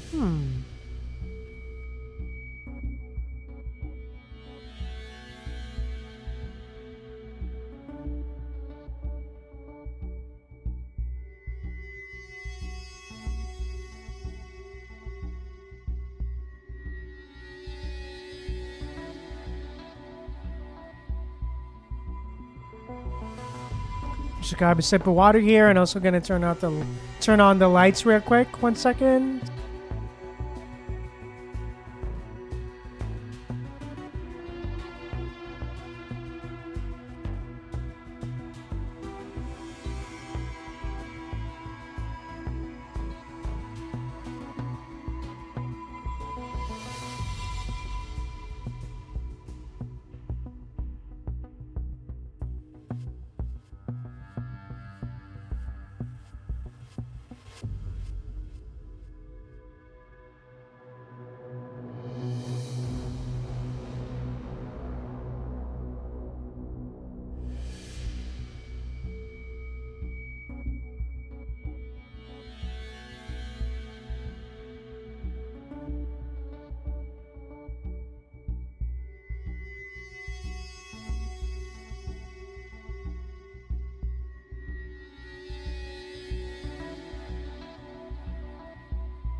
Alright, yeah, I'm back. Sorry about that. Let's keep on going. Truth. Let's go.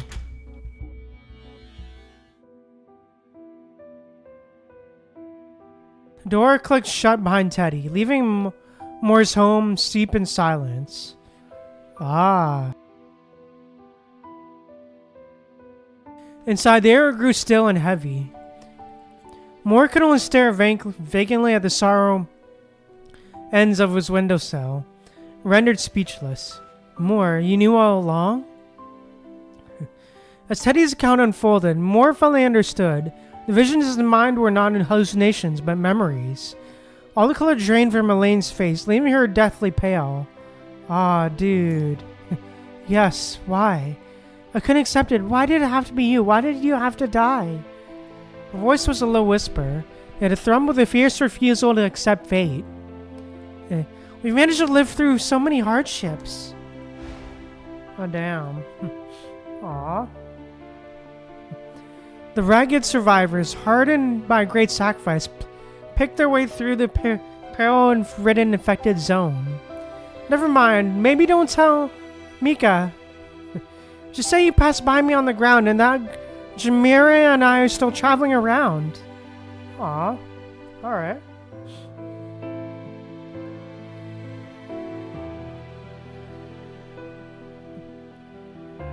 We even held our wedding. It was a humble wedding we held within the conservation area, yet overflowed with the most heartfelt blessings from everyone present. Everyone present. Aww. Congratulations, Elaine. Happy wedding day. Aww. A bright future was right ahead. In brief respites from their labor, the conservation area's residents would share their cherished dreams for the future. Once things become stable, I wanted to open a bun shop. Aww. You said you'd come back. Alarm sirens wailed throughout the conservation area. A dissonant chorus to the distant howls of hetero creatures that pierced the air. Ah, fun. You get to safety first, Al. But you didn't. Words failed more completely. But all of this world we're in right now, it's not real. What's wrong with a world that isn't real? She screamed, a raw sound of fear unleashed against the cruelty of fate. The real world is worthless. Why can't you just leave the truth alone? Elaine rushed forward and threw her arms around Moore, clutching him as if her grip alone could anchor him to her forever. Damn. Please don't go, will you? Please. But Moore remained unresponsive. His gaze turned inward and distant as he began to mutter to himself. I remember who she is now. What did you say?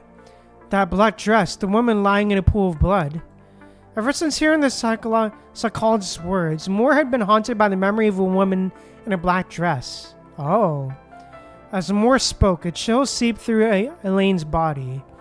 No, she was my teammate's fiancé. He was the one who pushed me away from the danger. Aw, dude. Moore's breath hitched, turning rapid and shallow. When I returned to Babylonia, his fiancée asked me about him. They weren't married yet. The military didn't know about their relationship, so they never sent her a death notice. Aw, dude, He swallowed against a tight knot of emotion in his throat. I made a terrible mistake. I lied to her. I told her he was on a long, very long mission, and then, the day she learned the truth, she was so calm. She even thanked me. Damn. That night, she took her own life. Aw, dude. Aw. Aw, it's so sad, man. Stop, Moore. Please, stop. Moore's frantic breathing evened out. He gave Elaine's hand a sudden squeeze, the tension in his brow softening into an expression of sorrowful tenderness. It was my fault, Elaine. I did something unforgivable. No, no. Elaine knew with utter certainty what words were about to leave Moore's lips. That's why I choose the truth.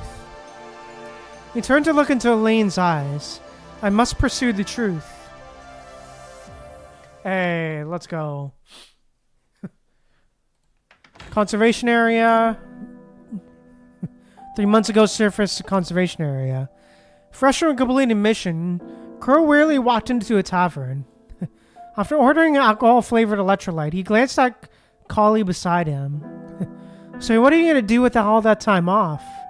5 whole days, that's a luxury we never get. Kali swirled the sparkling water in her glass. Sleep until forget what day it is. Real.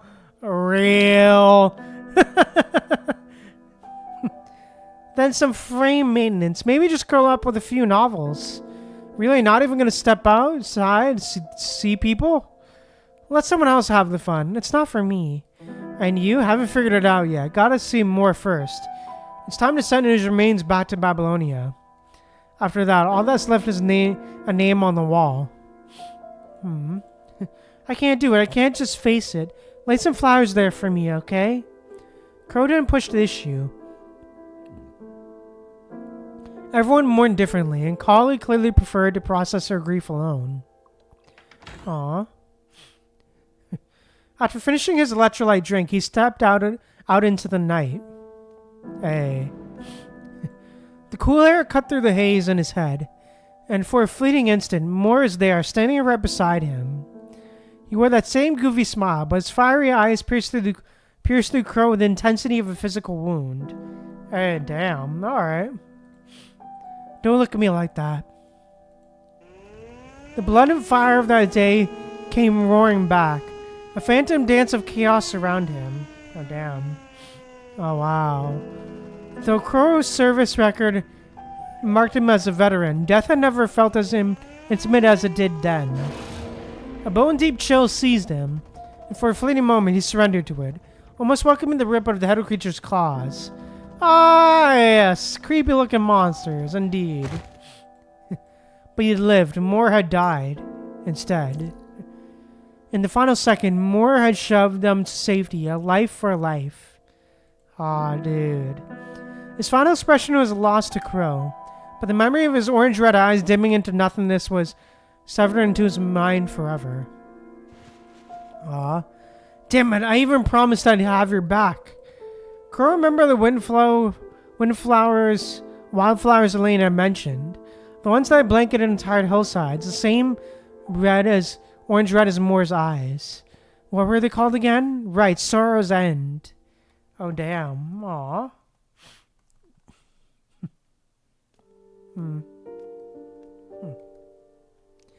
Crow made his way to a corner of the conservation area where there were 3 transport aircraft from Babylonia were parked. Several soldiers were taking inventory and loading crates into the cabins. A black-haired soldier noticed Crow and approached.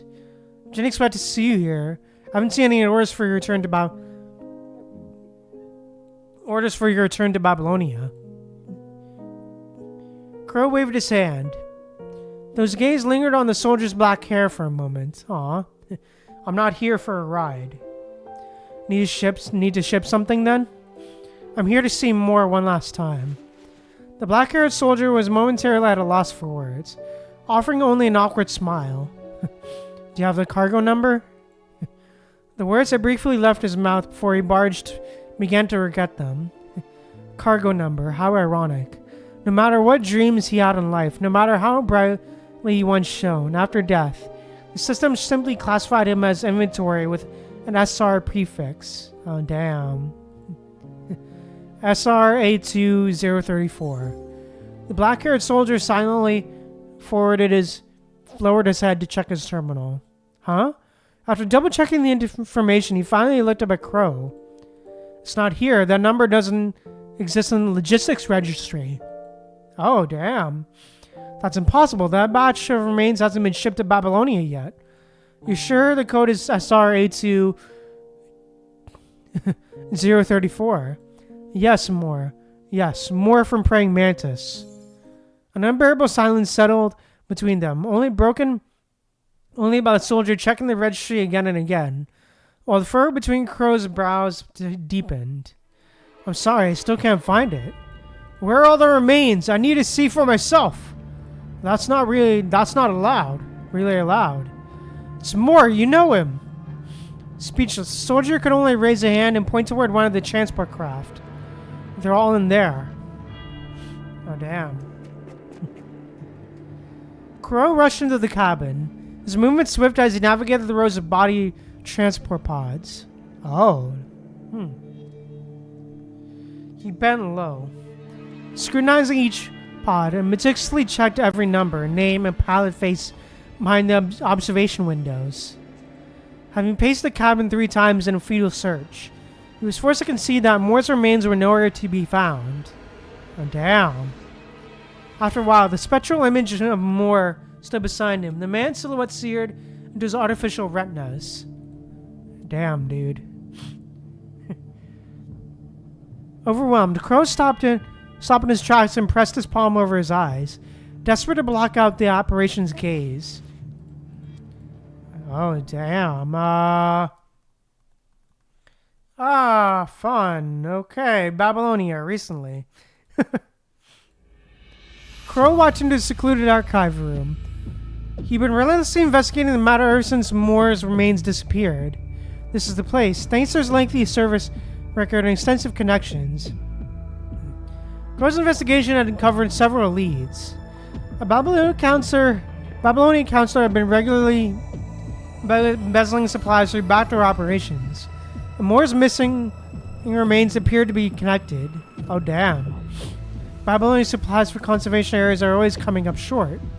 Makes sense. I'd be more surprised if someone wasn't skimming from the top. While he couldn't touch the digital archives, Crow could, with considerable effort, access the physical records of Babylonia. Only 20 minutes. Can't waste a second. Oh, damn. Okay. Inside and outside the archive room, 3 members of the Purifying Force silently moved into position. Oh, shit. Oh, serious. Oh, it's been a while. Oh, it's been a while since I saw Serious. As Crow flipped through the files, taking photos, blades were poised to strike. Oh, damn. Barely a whisper of a sound. A Serious of the Purifying Force lunged down from top to file cabinets. Ooh, the music. Okay. A standard knife would only need a second to sever Crow's right arm at the shoulder. In a split second before the blow could land, Crow rolled desperately to the left. Oh, damn. The blade sliced through the space he had just occupied, carving a deep gash into the floor. Serious, the boy! Purifying Force on duty. Defector, stand down and surrender. Hold on! The other 2 Purifying Force members moved before Crow could even react, the blade slicing in from 3 sides to steal his fate. His own dagger was a blur, deflecting one strike, then the other. The impact is spinning him clear of Sirius's follow-up. Oh shit. He escaped a fatal wound, but not unscathed. A keen edge slashed through his clothes and carved a 5-centimeter line into the synthetic skin of his stomach. Oh shit. Crow of Praying Mantis, give up on your pointless resistance. I thought that voice sounded familiar. Damn it, it's Serious. You're the one they sent? Just doing my duty. You haven't changed a bit. Still a damn rule follower. You've changed. Working for those counselors, lining your pockets. What a shame. At his words, the truth dawned on Crow. Oh shit. Purifying Force must have been investigating the same counselor. They clearly mistaken him for one of the counselor's operatives. No wonder the first strike wasn't lethal. They meant to capture me alive as a witness.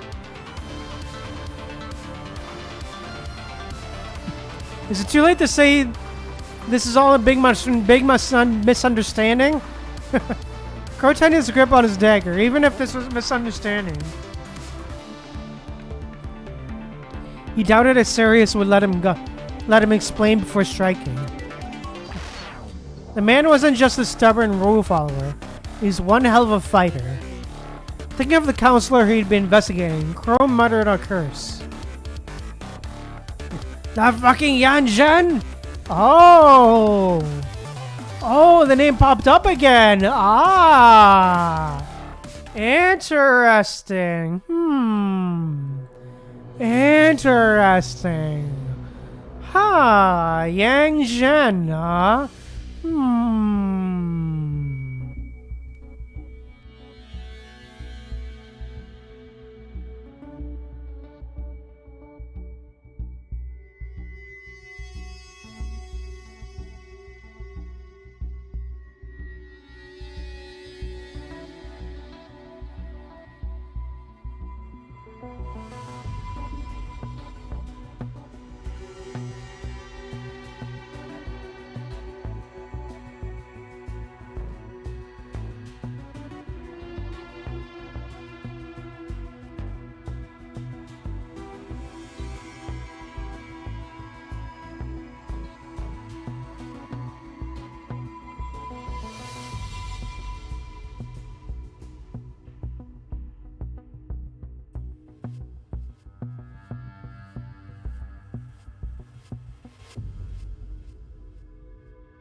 Anyways, let's keep going. Neural wandering. Neural wandering. Let's go. Yang Zhen's office features a window that frames a direct view of space and at certain times a glimpse of Earth. His only personal quest upon becoming world government counselor was for an office with a window looking directly onto space. And that concludes today's work.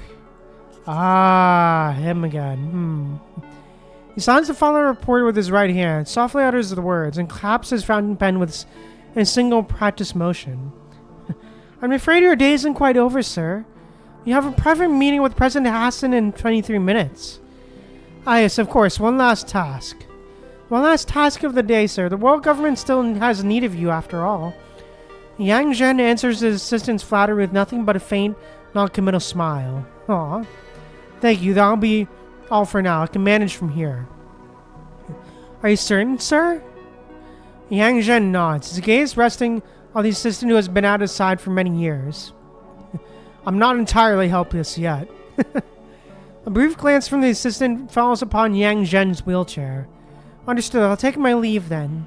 The door whispers shut behind the assistant, and a deep silence settles in the office. Yang Zhen's right hand guides his wheelchair to the window, where the distant earth hangs in the void. He has occupied this spot countless times, using the planet as a backdrop for wrestling with endless tedious paperwork. But today is different. This time, the sight of the blue planet sparks a memory of running across its surface. Aww.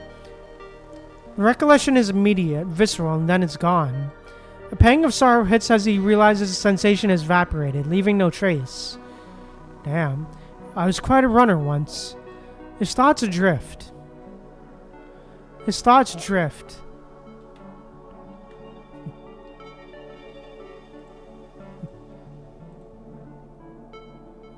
And he is pulled back more than 30 years.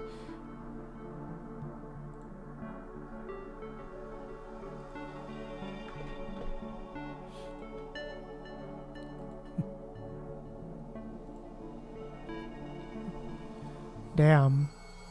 Ah, dude. Damn, dude. Kowloon Central University.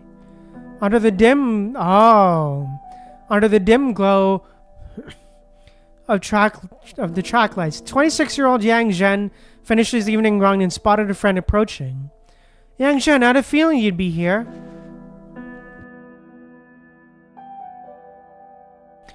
Balancing with one foot on the steps, Yang Zhen really threw his reply over his shoulder as he leaned into the stretch. Yeah, might be the last time I get to run this track. I thought you were staying on at the university. With your record, you could easily... You know that's not the path for me. Then what is Yang Zhen? You turned down Kowloon Central, even the Science Council. And I heard the Transatlantic United and Arctic Route Union made offers too, but you still... The sight of his smile made the words die in her throat. Is some corporate job really what you want? What happened to all those ideals we used to talk about? All those dreams of chasing the world? Damn. With a silent shake of his head, he wrapped up his stretching and motioned for them to walk back to the dormitory together. Aww. They're offering a very competitive package. You know why I need it. How's your mother doing? The same. No better, no worse. That action, Yan Zhen, it wasn't your fault. You... Claire, please. Yan Zhen's tone shifted, shedding its usual lightness. Oh, damn. The sudden seriousness sent a jolt through Claire. She knew instantly she had misspoken. I'm sorry, Yan Zhen. I understand. A faint smile touched Yan Zhen's lips. As it is my responsibility. 15 years ago, a young Yan Zhen had only one wish. To cook a meal for his sick, bedridden mother. Growing up in a single-parent household, he was acutely aware of her struggles. He dreamed of the smile that would grace her face when she woke to prepare dinner. That dream ended in flames and thick smoke. Oh shit. The precise cause had faded from memory. Whether it was a faulty wiring or his own childish error, it no longer mattered. Oh, damn. His mother managed to drag him from the inferno, but in doing so, she inhaled a toxic dose of smoke. The damage resulted in pulmonary fibrosis, condemning her to a portable oxygen respirator for life. Aw, dude. Aw, that's sad, man. Aw. What about you? I heard you accepted the Science Council's offer. I did. The terms are quite compelling. Maybe I'll end up there someday. When I do, I'll be counting on you to show me around. Claire didn't smile at his joke.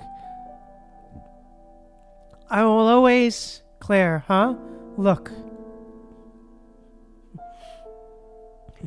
Yang Zhen pointed toward the woods, where a sparrow with broken wings lay, coupled on a leaf-strewn ground, its silent gaze fixed on the sky.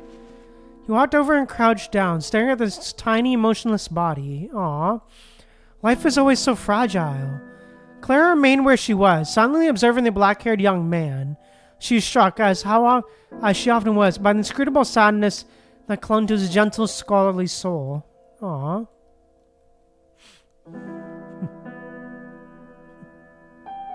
1 year later, Transatlantic Nova Technology. Alright. Hey, Yanzhen, we're done for the day. Coming for a drink? I'll have to pass. You know I can't handle alcohol. I should then just dinner. You hole up in here too much. You forget how to talk to people. And hey, you're not getting any younger. There's a girl from another department joining us. I hear she's been asking about you. Yanzhen rose to his feet, his refusal already forming on his lips. Suddenly, his left leg gave way. He lurched forward, panic scattering stationary across the desk as he and his fountain pen crashed to the floor. Oh, damn. What's wrong with me? Oh, damn. The diagnostics is atherosclerotic lateral sclerosis, ALS. Oh, shit. I know this is difficult to process, but with current treatments, we can effectively manage the symptoms. With consistent medication, patients can maintain a good quality of life for up to 30 years. Oh, damn, up to? Every case is unique. The record is 30 years. And the average? Oh, damn. About 20. Got it. Yanzhen had no memories of leaving the hospital. He was only jolted back to awareness by the ring of his terminal, finding himself already at the entrance. An unknown number glowed on the screen. Hello, am I speaking with Mr. Yanzhen? This is Chuanyang Police Department. A visceral pressure clenched around his heart. Yes, what is it? I'm sorry to inform you, but your mother was involved in a traffic accident earlier today. Aw, dude. Aw, dude. Aw, man, that's sad, dude. Holy. The day of the funeral was met with rain. A light drizzle, yet bone-chilling cold. Yanzhen had handled every detail alone, yet it was only in this moment, facing the fresh gravestone, that the truth had finally settled in his bones. He was utterly alone. The service was sparsely attended, a mere handful of faces, but then Yanzhen never had many friends. As the ceremony ended, the small crowd drifted away, leaving just Yanzhen and Claire in the damp silence. Zen, just one more year. One more year and I would have saved enough for her surgery. I thought I could finally give her a life without the oxygen mask. A normal life. In that moment, any attempt to comfort would have been a hollow echo. She was so strong. After my father died, I only saw her cry once. It was right after she pulled me from the fire. I could never be that strong. Whenever the other kids picked on me, I'd just run home in tears. I still remember the nickname the boys gave me, Crybaby Yanzhen. I cry when I fell down, and cry during sad movies, cry just thinking about my father. My mother told me it was a good thing. She said it meant I had a gentle heart. So why is it that now I can't cry at all? Claire held Yang Zhen tightly, as if she could dissolve his sorrow by melting into him. Aww.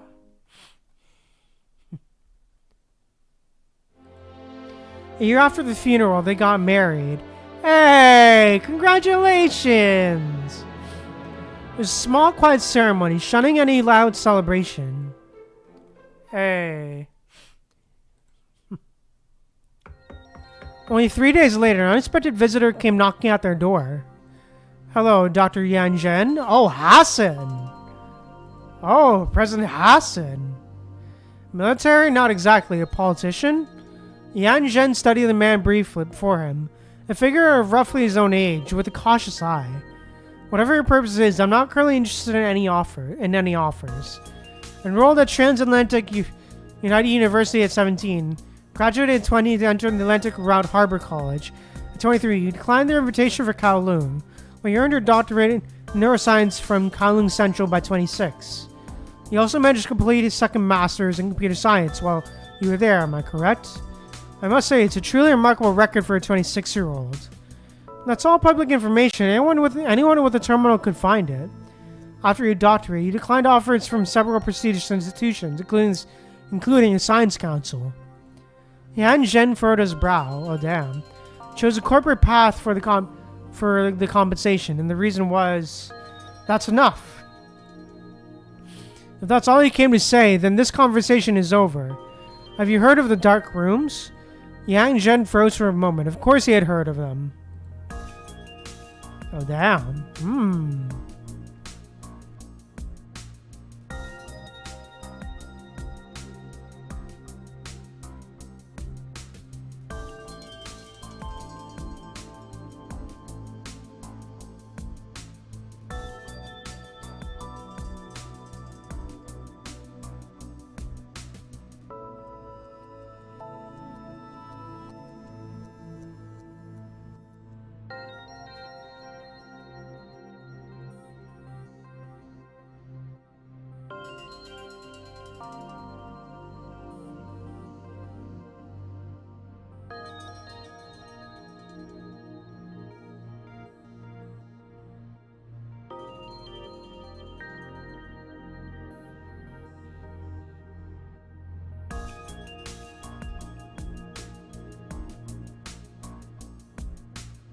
The world government, driven by self-interest, had established the Dark Rooms to operate outside the Science Council's jurisdiction.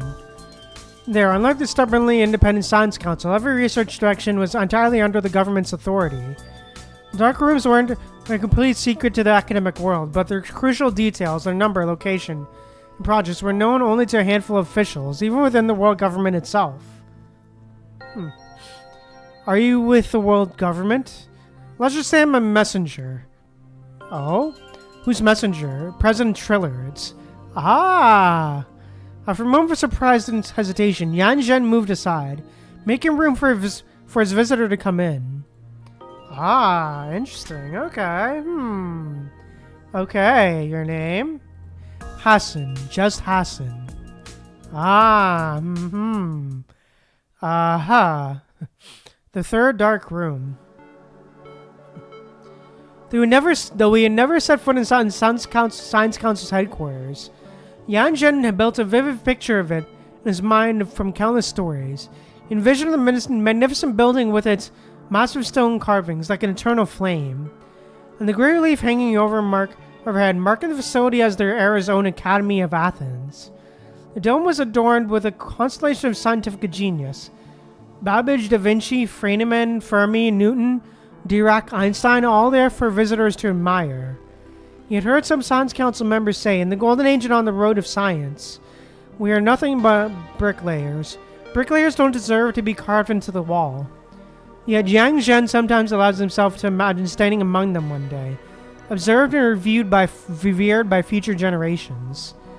In stark contrast to the Council's symbolic grandeur, the interior of the third dark room was all cold, somber steel, save for the world government's emblem. But as Yang Zhen stepped inside, his eyes were drawn to a line of text inscribed beneath it. We are to build a world for all. Oh damn. He stood transfixed by the words until Hassan's voice came from behind him. Those are President Trillard's words. Trillard, what kind of a man is he? Hassan paused to consider for a moment. Ordinary, in the best way possible.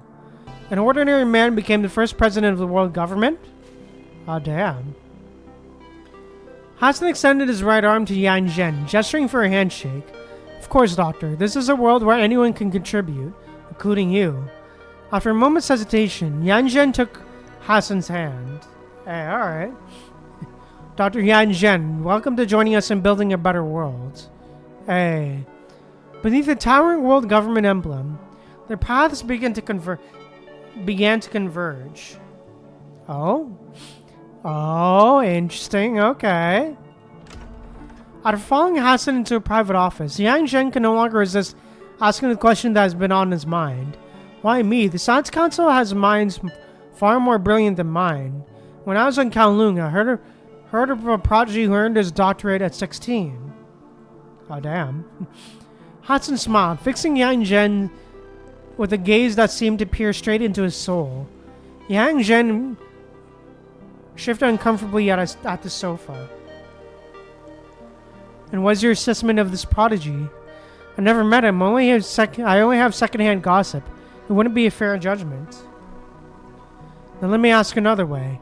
How do you believe you compare to him?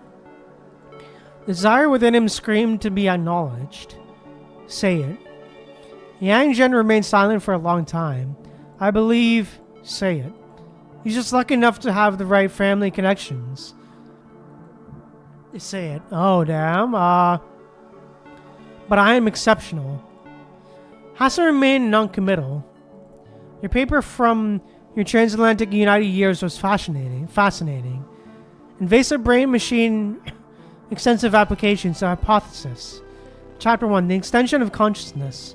Using beam eyes as psychic tentacles. Translating through thought directly into a code to command any device. The general concept isn't groundbreaking, it's a classic sci-fi trope. But reality is less forgiving. The practical hurdles are immense, which is why invasive interfaces are a fringe pursuit today. Yep. For a first publication, it was remarkably audacious. Some might even question it if it qualified as academic work, given the lack of substantiation. There's no need to be polite. Some reviews called it pure fantasy. It was never even archived, it was a mess. However, what intrigued me was Chapter 2, the transfer of consciousness.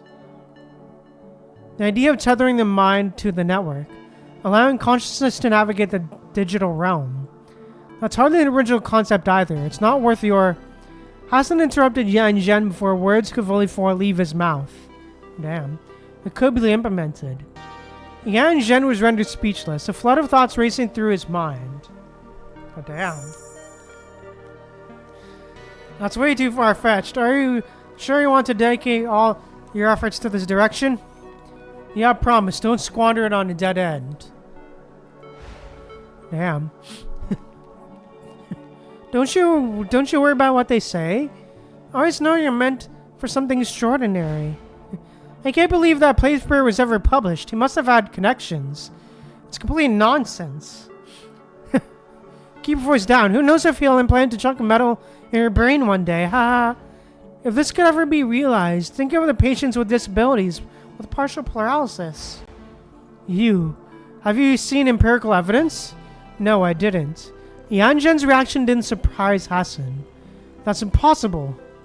The feasibility is a question for later, Dr. Yan Zhen. The question now is whether you, as you are willing to join Project Connection. Oh? Project Connection? Rising to his feet, Hassan walked to the front of the conference room. On our cue, the display activated. Oh? An abstract logo of a human brain appeared on the screen. From it, lines representing data streams and network connections radiated outward.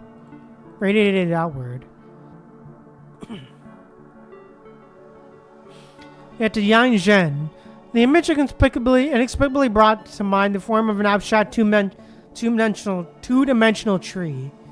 Allow me to provide a proper introduction. A flagship initiative of the world government's third dark room, aimed at developing technology that enables consciousness to seamlessly connect with with it be uploaded to the network. If you choose to join, you will be the lead of Project Connection. Oh damn. Oh wow. Yan Zhen turns his gaze away from Earth. A hint of stiffness in his neck as he raises his hand to right hand to massage it. His fingers slide upward, finding the slightly warm metal hidden beneath his white hair. Oh damn. Not every clandestine encounter has the power to change the world.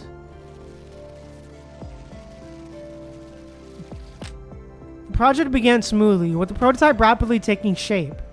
Yet its early success was deceptive, while the system managed to connect consciousness to the network. The process inflicted severe physical damage on test subjects. Only a single volunteer from the first batch survived, and he was pronounced dead after 26 hours in the emergency room. And even he was okay. Damn. With progress stalled, the world government officials began to lose faith.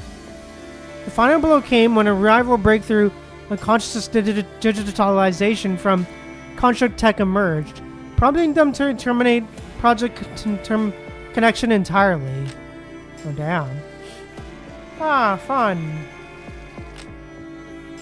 But Yan Zhen could no longer bring himself to abandon the third dark room. His wife had died there. His daughter had been born there. Aww. Damn, dude. Aww. Within its walls lay hundreds of volunteers from around the globe. Patients with ALS, persistent vegetative states, and catastrophic neurological damage. The physical forms are prisons, their conditions deemed nearly untreatable. Damn.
As a tide of despair washed over the third dark room, Yan Zhen found himself desperate to reduce any result before it's too late. Oh damn.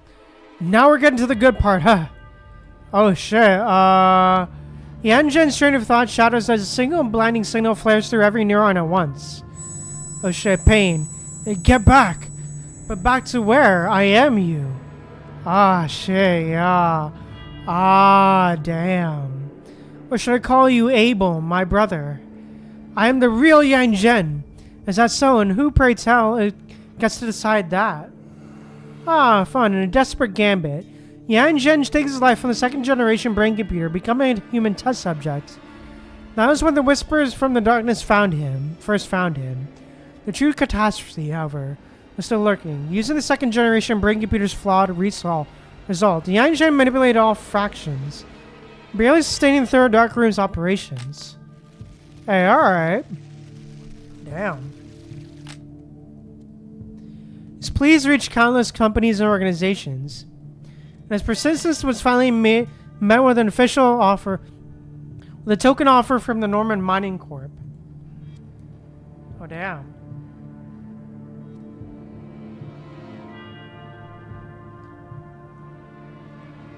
The memory of that day remained sharp. As he practically groveled during the presentation of the Project Connection, he saw young Edward with Charles in the audience. Ah, fun. The profound pity in the young man's eyes revealed the humiliating truth of their health. Ah, fun. Just 2 months later, The outbreak of the punishing virus shattered their world forever. Oh, damn. Those dishonest Normans, they just left us to die. John, return to Elysium now. I am Yang Zhen. It is you who should remember your place. Oh, damn. Okay. Bro's definitely lost it.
Alright, as we continue on, Don Quixote. Okay. Residential district, Babylonia. Nicola wakes with an unsettling premonition that lingers all morning. Oh, we're with Nicola. Okay. Noctis is already aboard the transport returning for the conservation area from conservation area 368. The mission report is sent to Nicola's terminal. Milanoe. In other words, they purposely send Colm Lebrant onto Babylonia. But why? Driven by the needle-sharp premonition of danger, Nicola quickens his pace, hurrying toward Colm Lebrant's location. Oh, damn. Interesting, okay. On his way to Hassan's office, Yang Zhen is lost in thought. His mind drifts through the ghosts of the third dark room, the hundreds of volunteers, long hours beside Monia's sterile chamber. A mosaic of fate and memories, yet always sharpens to a single searing point. The day Hassan returned to announce the world government was pulling its funding. The numbers, numbness, the shock, the pleas, the despair. The entire emotional cataclysm.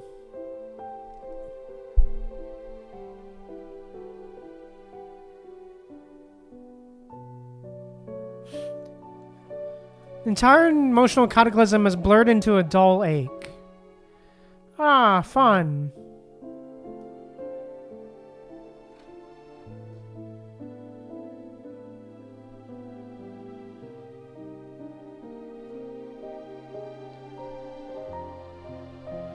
All that remains vivid is Hassan's regretful apology and the sight of his retreating back.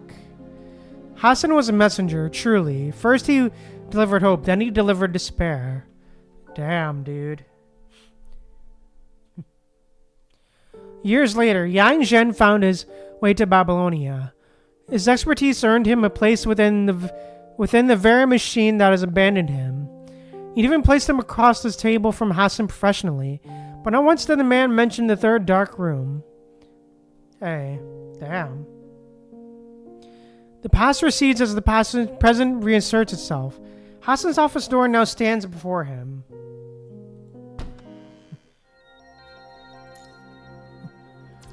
It slides open with a soft hiss.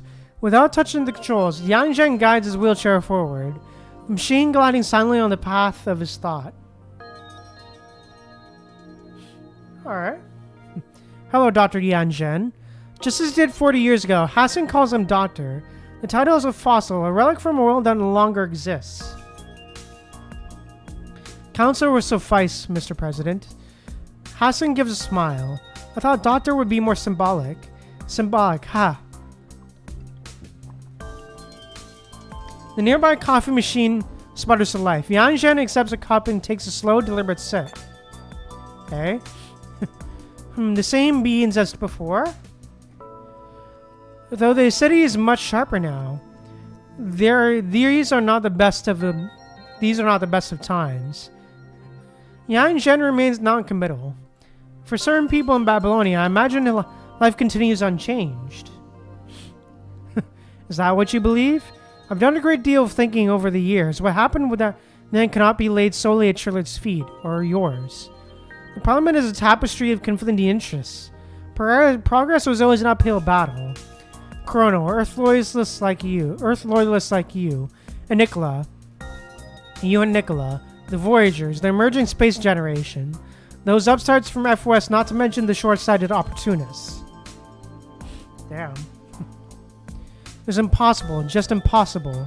I imagine your position was not an easy one either. We always find a way through hardship. Ever the optimist, aren't you? Hassan opens his mouth to speak, only to be cut short. But at what cost, Hassan?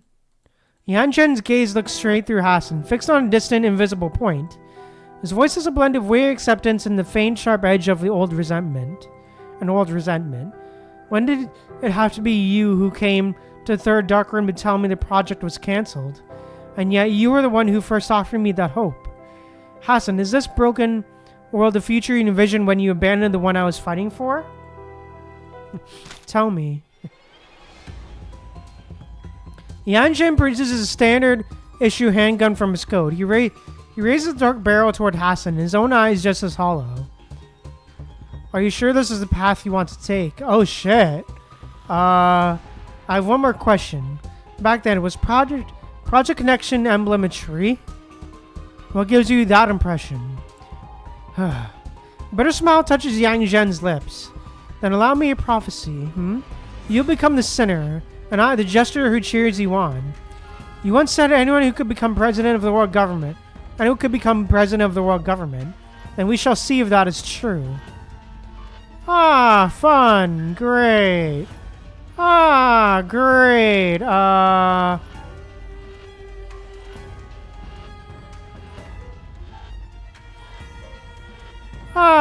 Great. Fun. Oh, well, this is currently fun. Great. Ooh. Well, that's certainly, well, great. A sound comes from outside the door, but it no longer matters. The windmill of fate has begun. Meanwhile, Elysium begun its turn. Does it really have to come to this? Amid the swirling shards in the sky, 1,000 roses shimmer than light. Oh damn! I've been thinking for a long time. Why did you have to erase my memories? Why did you go to such extremes to play these games? Monio, what are you people really plotting against Babylonia? Meanwhile, Babylonia residential district. What do you mean Colm LeBrant is dead? How many times did I tell you to keep an eye on him? Meanwhile, on the surface, FOS, what is that place? Oh, Iceland. Oh, damn. Oh, it's Babylonia. Wonderful place that is. Then let's bring FOS down, says Iceland. Fun. Great. Great. In the summer of 2155, Hassan and Yan Zhen shook hands beneath the emblem of the world government. They were idealists then, proclaiming that they were to build a world for all. Fun. Now, years later, a bullet fires from the gun in Yang Zhen's right hand. Great. Night breeze over Kowloon Central University's running track. Pierces the memory of his wedding with Claire. Rushes through Monio's sterile chamber. Hey, alright. Okay, damn.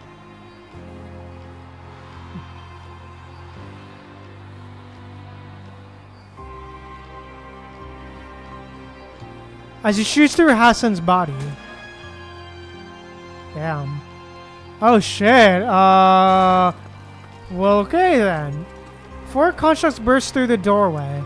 His puppet's assassination attempt failed. They're trapped in here. The direct attempt on Hassan's life is also ruined. But none of that matters anymore.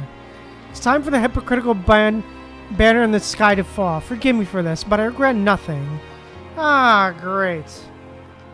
Farewell, Hassan. He turns the gun on himself and pulls the trigger again, the bullet tearing through his own heart. Oh shit, the sound comes from outside, but it no longer matters. The windmill of fate has begun its turn. Okay. Oh, great fun. Oh, well that's fun.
Alright, this will probably be my last story. This is gonna be the last story node we'll do for today.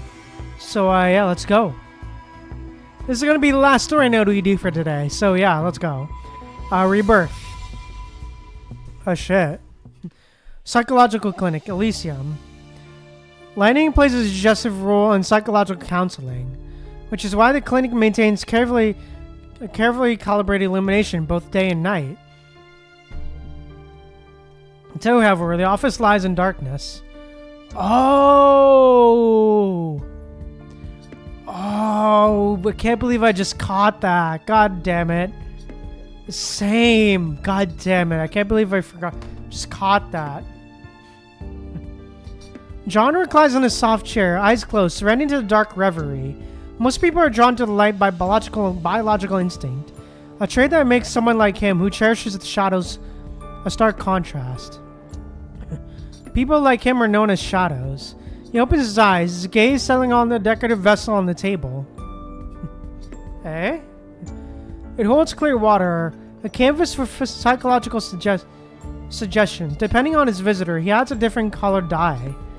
In his collection, one vial has never been used, a black one. Oh? Damn. Now he breaks his seal and pours the ink dark dye into the water without hesitation.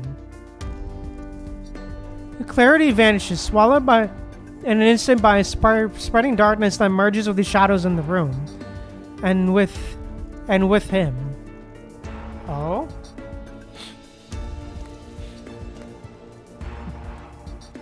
So Abel, has your lifelong ambition been finally realized? Oh. Shut up, you really think you're Kane. That remains to be seen. After all, between the two of us, it only seems one is fit to survive. Enough. That attempt on Hassan's life failed. It's time to initiate the contingency. I don't know why the Wheel of Fortune is interested enough for Wes, but as long as it doesn't hinder our acquisition of Gestalt, they are irrelevant. Ah, great. You need not lecture me. I'm already aware. He slips his fingertips into the water, watching the black dye bleed onto into his skin. Oh, great. Okay. Henceforth, how shall be your maid? This flawed and ugly flesh as a shell I cast aside. Yan Zhen is no more. What the heck? Streams of data and garbled code cascade over his body, enveloping him completely. Oh shit, yo. Oh damn. Okay. Oh shit. Dude looks insane. Holy. Dude's design looks insane. Holy. I alone remain. Only John Doe endures.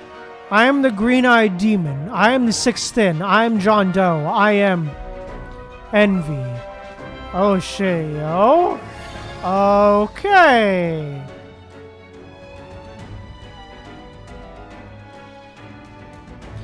With a gentle wave of his right hand, John Doe unravels the fabric of space, weaving a portal from shimmering data code. Stepping into the void, he emerges a moment later onto the rooftop. The Ascension Network has granted me rebirth. I shall repay its generosity in kind. Okay. Ah, fun. Ah, great, corrupted. His hands dance through the void as if playing an invisible piano. With every phantom keystroke, several corrupted materialize on the distant streets. Ah, great.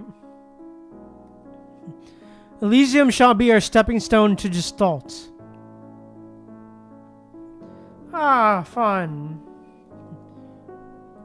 Below, the constellation of city lights bleed into solid, ominous crimson. And then this entire world shall become shadows, just like us. A carnival of darkness awaits. Ah, fun.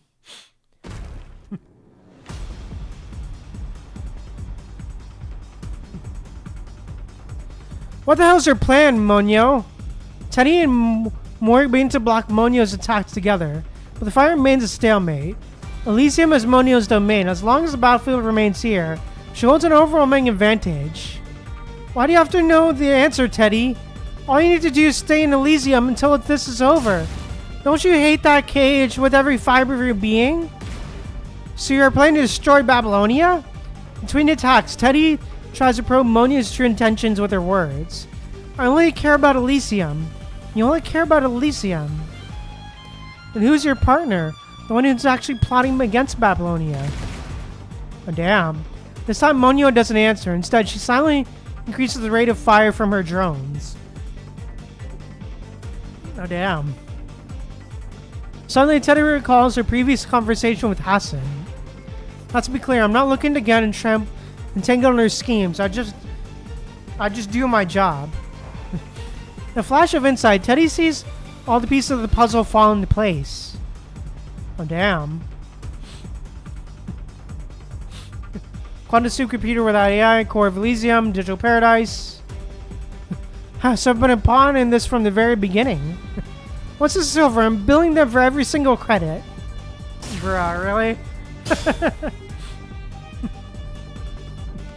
Teddy twists sideways to avoid a beam fire from the drone while Moore lunges forward, swinging his blade at Monyo, only to be blocked by two drones crossing in a defensive formation. The attack fails and Moore falls back to Teddy's side. This fight between us is pointless.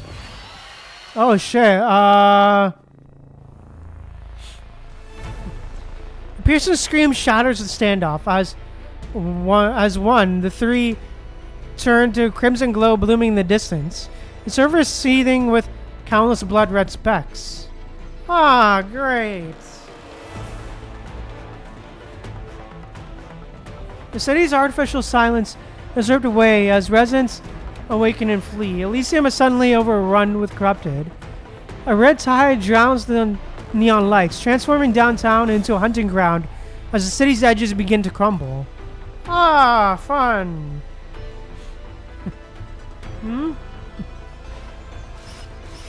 Ah, great. The nightmare they overlooked has emerged from the shadows. The truth is now clear. There's never a revolt of machines, but a relentless scourge of the punching virus. It has always been the corrupted. Oh, damn, now of all times. You're not with us, corrupted? To control the punching and those corrupted, that would require at least an ascendant. A descendant. Oh, great!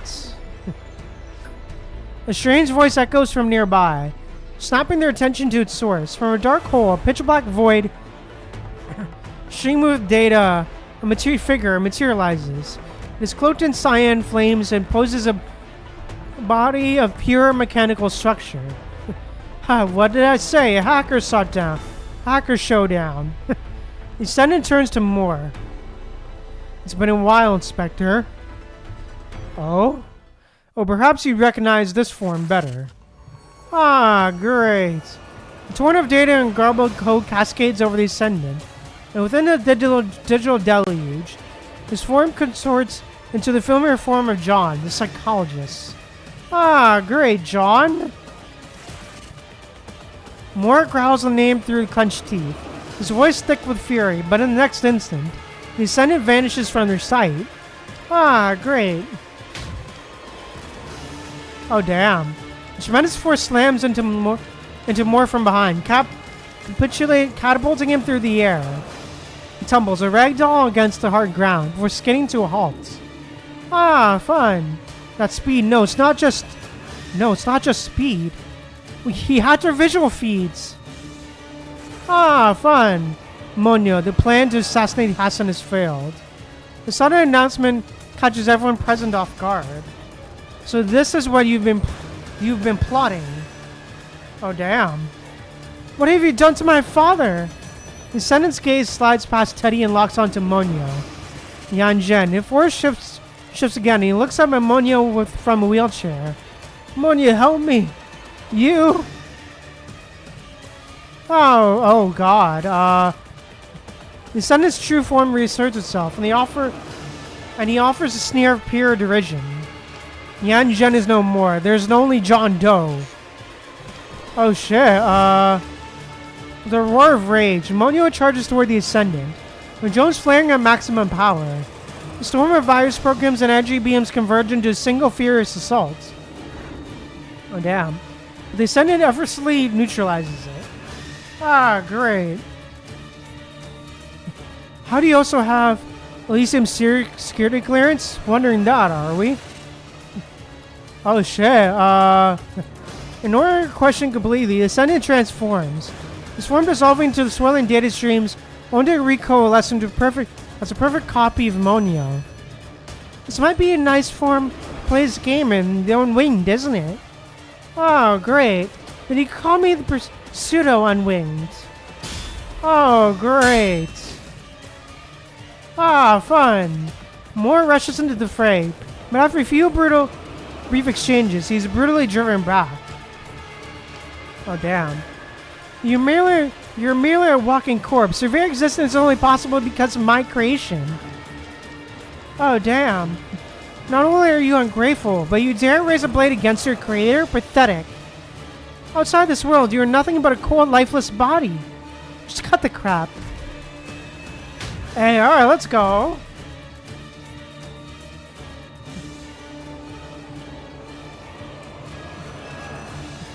With fluid precision, Teddy parries the Ascendant's attacks, her composure a cold, unbreachable wall against his taunts.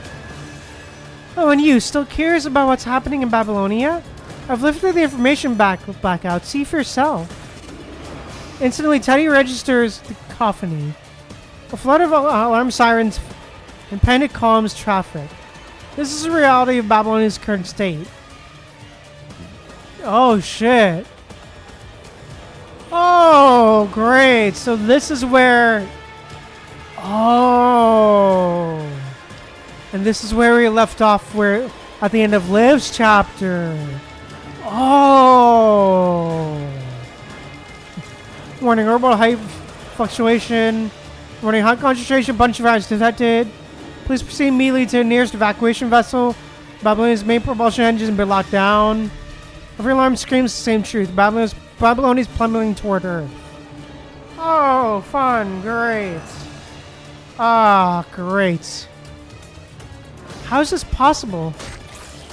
Oh, shit. In the heart of that frozen moment, the Ascendant materializes behind Teddy. The single brutal thrust, his arm erupts from her chest. Oh, god damn. Oh, shit. Teddy. Well, damn. Holy crap. Okay. Well, damn. Holy crap. What an ending. Holy crap. Holy.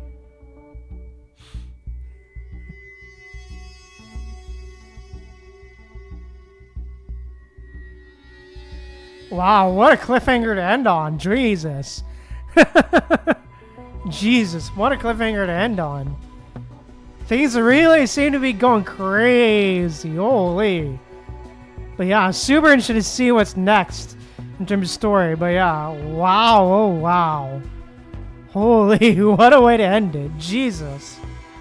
But yeah, I wonder what's gonna happen. Wonder what's gonna happen next. But yeah. I think with that said, that's all I really gotta say. So I will be streaming again on Saturday at 3 p.m. EST. We will be playing some more Woo-Ah. And maybe Honkai Star Rail or maybe PGR. I'm not really sure, but depending on how long the Woo-Ah stuff takes, we might be playing another game. But yeah, anyways. But yeah, hope to see you there at Saturday at 3 p.m. EST. 3 p.m. EST. So yeah, thank you guys so much for tuning in. If you enjoyed, please drop a like on the stream. Also, if you want to see more, be sure to drop a subscribe and a follow and all that good stuff. And also let me know what you thought of the stream down in the comments below. And thank you guys again so much for tuning in. Remember to stay humble, be kind to people. I see you guys